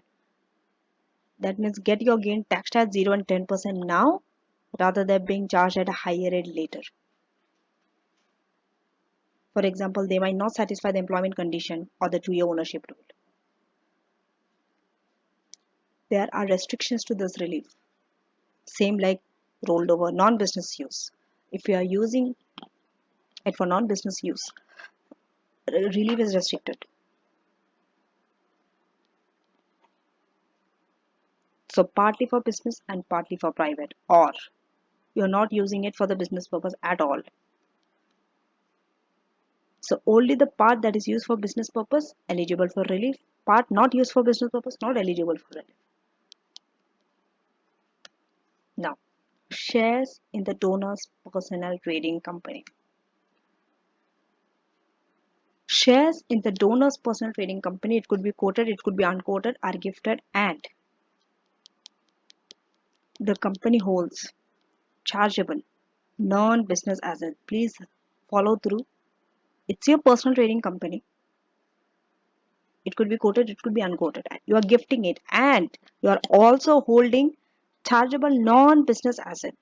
How? For example, investment in property or investment in shares. Both are chargeable, but they are non-business use. They are not for trading purpose. You are having investment in business, you are having investment in shares in that company, which is your personal trading company. That means a company where you are holding more than 5% of share, but it is in investment in property or shares. Then this is how you have to calculate your gift relief. It will be restricted. It will reduce. Get your total gain, multiply it with the market value of chargeable business asset divided by market value of all chargeable asset. CBA is chargeable business asset and CA is chargeable asset. You need to remember the fraction, because you are given a gift relief. It's very common that you might be given this restriction in your exam. Note that restriction only applies if donor holds at least 5%, because if you are not holding 5%, then it's not your personal trading company. Okay, you should hold at least 5%, then only restriction comes. If you are holding less than 5%, you means I'm referring to donor. Then remember, if you are holding less than 5% for unquoted shares, for unquoted there are no restriction, you are eligible for full relief. If it's for quoted shares, gift relief is not available at all. Okay, now we are moving on to chargeable asset. A chargeable asset is one that if sold by a company would give rise to a chargeable gain or could be an allowable loss. Exempt assets are cars, inventories, receivable, cash. They are also excluded. They are not part of capital assets. Therefore, they are not chargeable. You might be given a list of assets. You have to decide what are chargeable and what are not chargeable. You can't take everything as chargeable. Okay. Next, chargeable business asset. Chargeable business assets are those chargeable assets that are used for the purpose of trade. So this definition excludes shares, securities, other assets held for investment purpose. They are not used for trade. Now, this list will help you to identify what are chargeable business assets out of the chargeable assets. Freehold or leasehold property used in a trade is a chargeable and also chargeable business asset. Goodwill is not chargeable asset and not a chargeable business asset also. Cars, not chargeable asset, not chargeable business asset. Plant and machinery below 6,000. They are not chargeable, they are not chargeable business asset. Investment, they are chargeable, but they are not chargeable business asset. Net current assets, they are not chargeable and they are not chargeable business asset as well.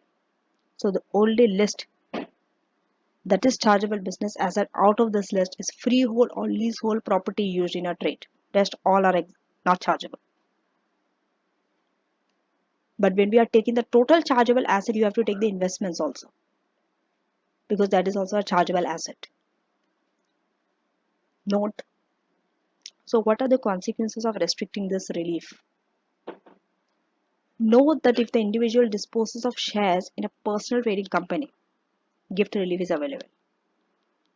As I told you, more than 5%. Okay. Gift relief is available regardless of whether the individual works for the company. Whether you work for the company or do not work for the company, gift relief is available. But this may be subject to that list above. Chargeable business asset and chargeable asset. A chargeable gain will therefore arise at the time of the gift on the donor, as not all of the gain can be deferred. You see, because of the restriction, some of the gain will be chargeable on the donor. So the chargeable gain will be taxed on the donor either at 0, either at 10, either at 20. It's not a residential property. Depending on how much donors has capital loss and annual exempt amount to be written off. Also on the availability of the business asset disposal relief from the donor's point of view and taxable income of the donor. BADR is available if you work for the company, if it is the donor's personal trading company, and you have it for 2 years before the disposal. You have the business for 2 years before you're disposing it. And in investors relief, IR is available provided donor does not work for the company and the donor subscribed for newly issued shares after 17th March 2016 in an unlisted trading company and the share has been held for a minimum of 3 years starting from 6th April 2016.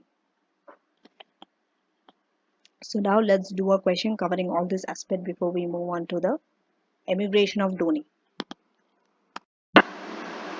Test your understanding 9 and test your understanding 10. So these are the last two questions of this lecture. So in test your understanding 9, we have 3 part A, B and C. In A, we are supposed to calculate taxable gain, and in B also we are supposed to calculate the taxable gain. But in A, we are not claiming the gift relief. In B, we are claiming the gift relief. And C, if Ashley paid his father 53,000, what impact would this have? Okay. So now, this is about a sole trader who is giving his son Ashley a business asset with a market value of 75,000. Fred paid 20,000 for the asset. Ashley sells the asset for 95,000.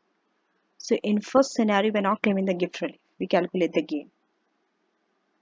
So the proceed is 75,000.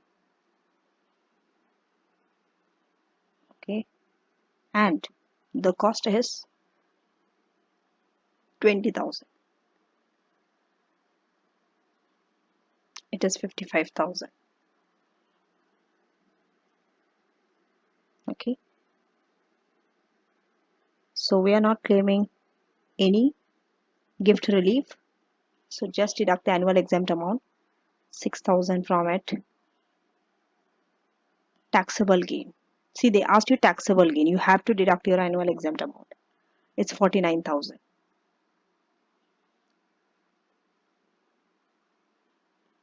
Okay. See, gift relief will come when Ashley sells the asset for 95,000. Okay, we are not taking this 95,000 as the sale proceed. Okay, because we are not claiming the relief in A. We are taking the market value, 75,000.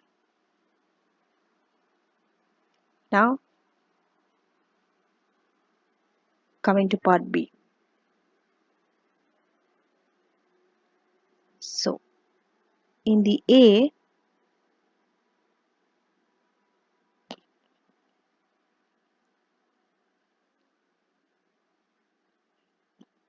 so that is the Fred's. I'm sorry, that's not Ashley's. Okay, this is Fred. For Fred, this is the taxable gain. They did not say, they just told Keller the taxable gain. They did not say it's for Ashley or Fred. So for Fred, he sold it for 75 and Fred paid 24,000 for 20,000 for it. Now, so these are all Fred's taxable gain. B. Once again, it would be 55,000. The gain would be same, but gift relief, because it's claiming the gift relief. So this is the gift relief of 5,000. 0. So there are no taxable gain. Coming to C.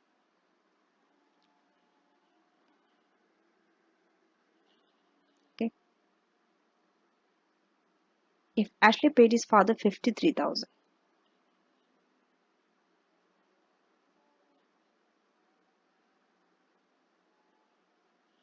Okay. So now again the gain is 55,000. It would be same only. Now because he paid his dad, Ashley paid his father 53,000.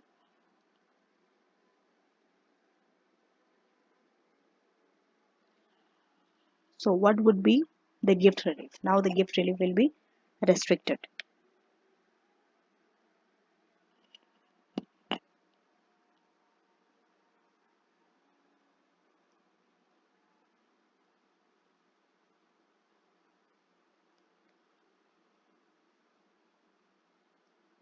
See, if Ashley paid his father 53,000 and Fred paid 20,000, so the difference 33,000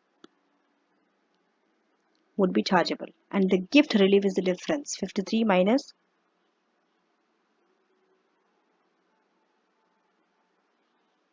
the difference. So the gift relief is 22,000.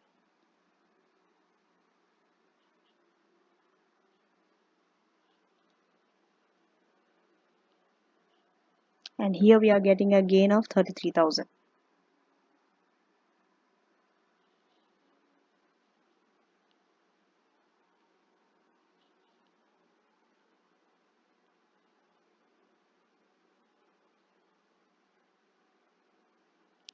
And annual exempt amount, you have to deduct 6,000,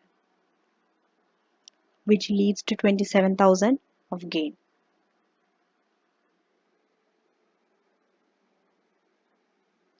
Why is it? Because in C, Fred is having a profit of 33,000. From 53, if you deduct father receives 53 and the cost was to him was 20,000. So he's getting a profit of 33,000. That's why gain is 33,000. And the balance is the gift relief, which is 22. Okay. Now, so the taxable gain in A and C, we are having a gain in A 49 and C 27,000. B, we don't have any gain. So this could be taxed at 10 or 20 depending on the level of taxable income. They haven't mentioned anything about the level of taxable income, right? In this case, BADR is not available because we are not disposing the entire business. We're just disposing an asset, an individual asset. Now, to calculate Ashley's gain, we have to find the base cost of Ashley. Okay.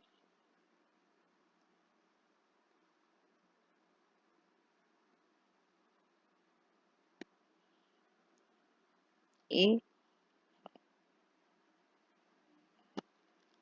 B, and C. So the deemed cost would be 75,000 for Ashley, 75,000.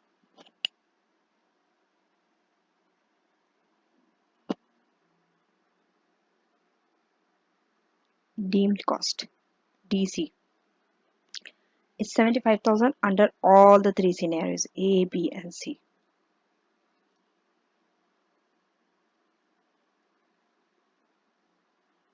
Next, we deduct the gift relief. Remember the gift relief we have claimed for Fred is the same gift relief we are going to deduct from Ashley's base cost. So in A, no gift relief. B, we have taken 55,000. And C, you can just go above and check. Okay, these are the amount. And 22,000.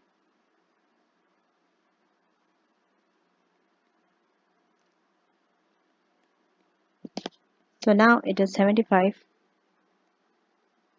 20,000 and 53,000. So now let us do Ashley's taxable gain. For Ashley's taxable, we need the proceed and the base costs. Base cost we have already found out, and the proceed is 95,000 for Ashley. 95,000. He sold it at 95,000 under all the three parts. And deduct 75,000, 20,000 and 53,000.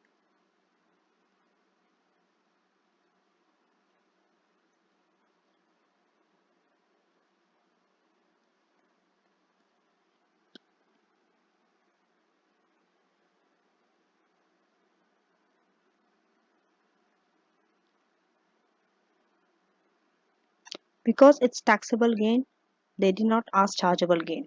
If they would have asked chargeable gain, we do not deduct annual exempt amount. Because they have asked you taxable gain, you have to deduct annual exempt amount of 6,000.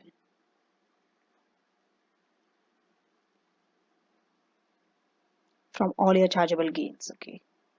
And the result that you get is your taxable gain. So that's it for test understanding 9. Let us do our last question, test understanding 10. Here we have to calculate the chargeable gain for Salma and the base costs for Omar, assuming all the reliefs are claimed. All the relief means is not only gift relief. With it, we might have business asset disposal relief or investors relief. Okay. Now, so Salma gave 30,000 ordinary share, that is representing her entire 30% in an unquoted trading company to her son. Shares were valued 450,000. Salma purchased the shares the day she became a full-time director. Shares cost 200,000. So the issue share capital 100,000 and net asset. So they have given you freehold factory investment net current asset. Remember, Net current asset will not come, but these two are chargeable asset. And out of chargeable asset, only freehold factory is chargeable business asset. Okay, and because they have told he has worked full time, had more than 5%, you have to see whether they have owned it for 2 years or not. Yes, she purchased it in 12 and she sold it in 23. So she hold it for more than 2 years. So all this condition satisfy this condition. That means she will be eligible for this relief as well. Now we'll see. So what is the market value? It's 450 and we have sold it, the cost is 200. So 450 minus 200, 250,000 is the gain before the reliefs. Now the gain will be restricted because we have chargeable business asset and this one. It is Salma's personal trading company. She is owning greater than 5%. Okay. And because she holds investment in that, the gift relief will be restricted. So what is the gain we have just got from here? This is very important, 250,000. You can't get wrong here. If you get wrong here, your entire answer becomes wrong. Into CBA. Your CBA is only freehold factory, that is 1,140,000. Divide by that plus 60,000. You have to take your investment as well. So plus 60,000, which is 237,500. It will be less than this. Okay, so this is your gift relief, 237,500.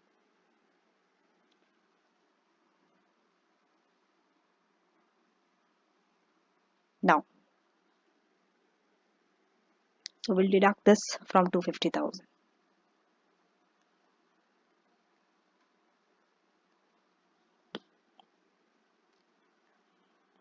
$12,500. This will qualify for this relief. Okay. Not only that, they asked you two requirements here. Calculate chargeable gain for Salma, that is done, but we have to find the base cost for Umar also. What is the base cost of Umar? What is the market value? Shares were valued 450,000 when it was gifted to Umar. So 450,000 minus this one, the gift relief, 237,500.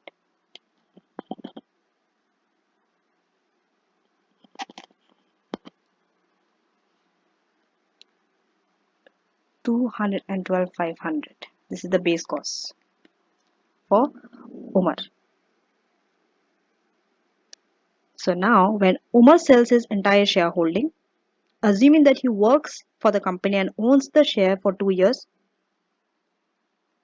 this will be available.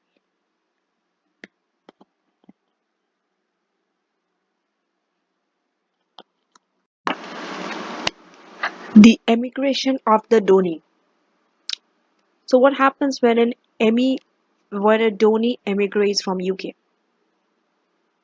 See, generally to qualify for this gift relief, recipient must be a resident in UK at the time of gift. But except for those gifts, like if it's a UK land and buildings to non-UK resident, there is an exception for that, okay? Other than that, any gifts made to a donee, okay, that donee must be a resident in UK.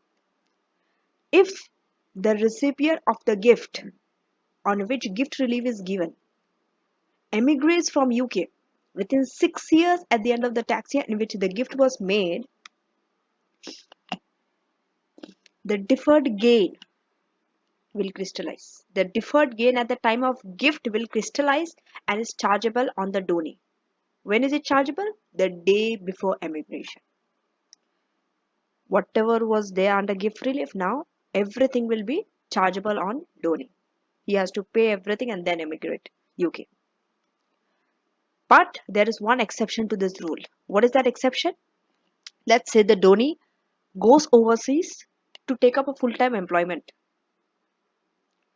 That time, a chargeable gain will not crystallize when the donee departs from UK, provided the donee resumes UK resident within 3 years. He leaves UK because he wants to work abroad. That time gain will not crystallize. That means he doesn't have to pay tax, provided he returns to UK within 3 years. That means he resumes UK residence. He has to be a UK resident within those 3 years after departing from UK. And while he was abroad, he did not dispose to those assets which he has received as a gift. The, the gift is still with him while he was abroad. Now, tax planning points. So here, much of the tax planning for gift relief involves making sure that you utilize your annual exempt amount and gains are taxed at the lowest possible rate.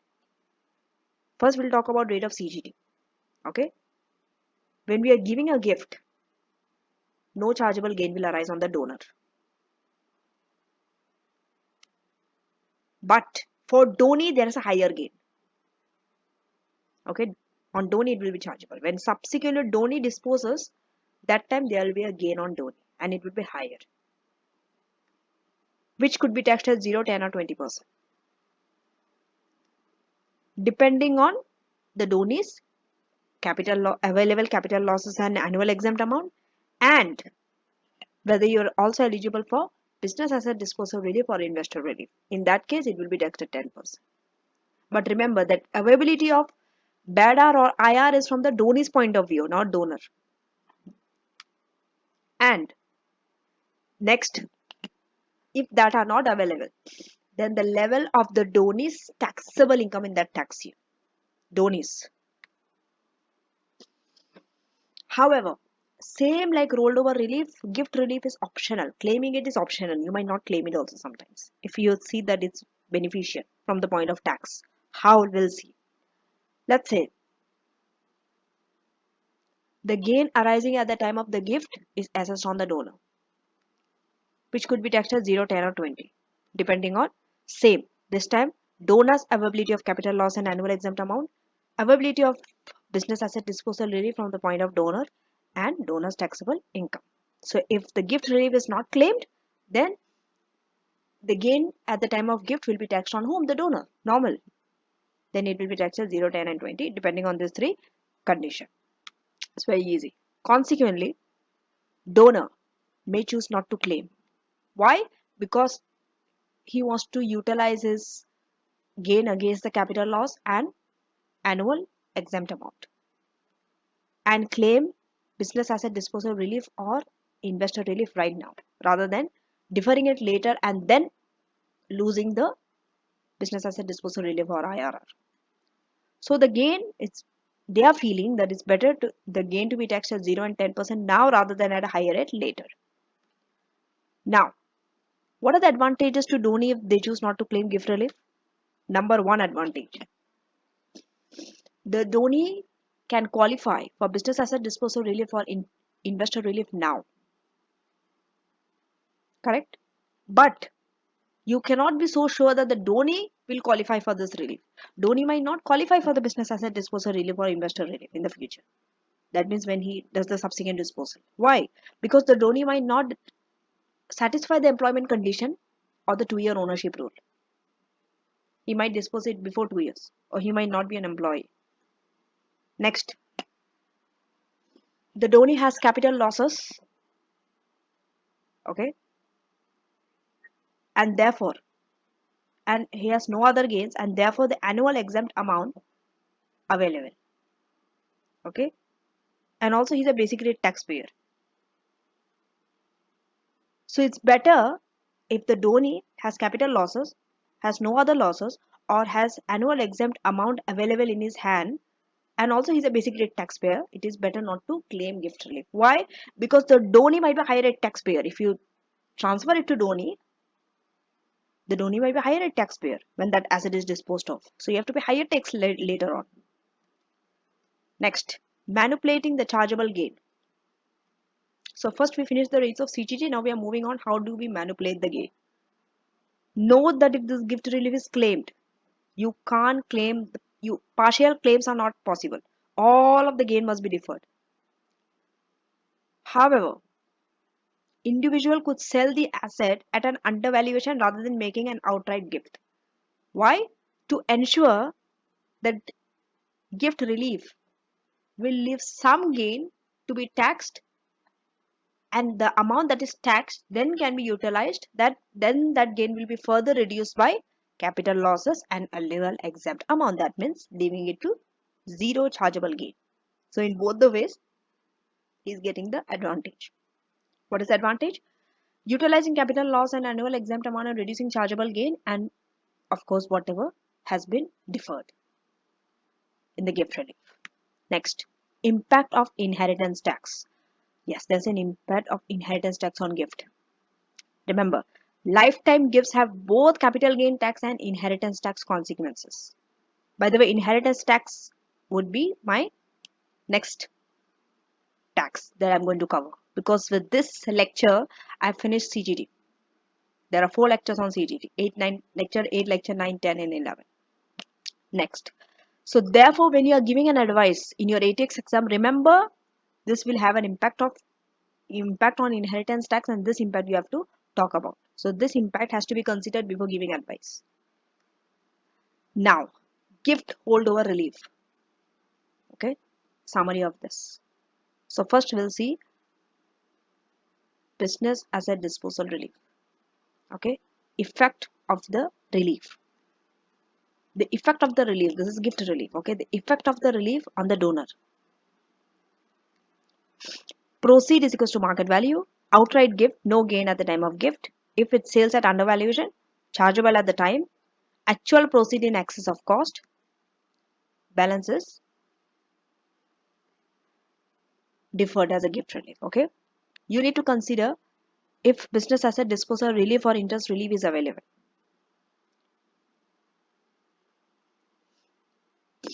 On the amount chargeable. Balance of the gain deferred. On donee. Donor's gain deducted from the base cost of gifted asset. Okay. Consider if donee meets the qualifying conditions for BADR.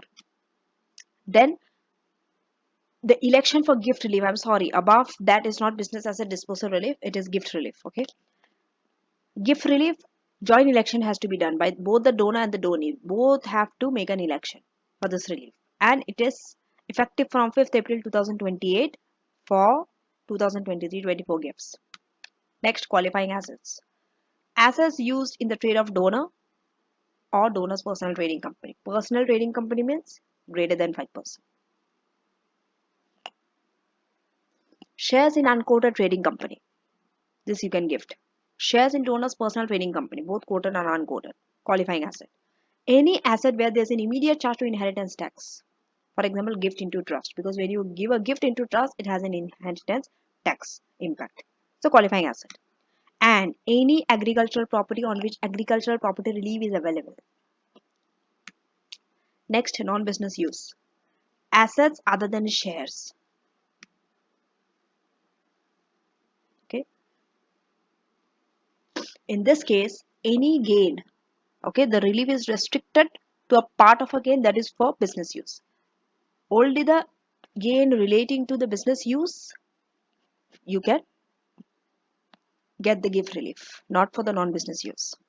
And if they are shares in donor's personal company, then this is how you have to calculate the gain.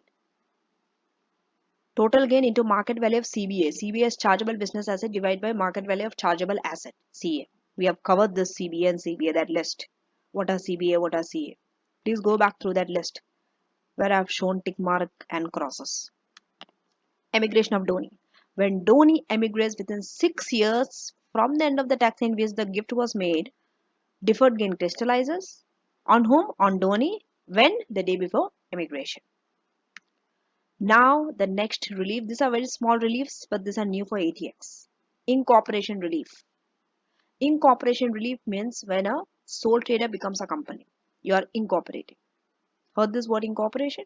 Yes. Unincorporated business is now turning into an incorporation. The incorporating are becoming a company. How does this happen? When we are selling our business and transferring it to a company. It could be a sole trader business or a partnership. Okay.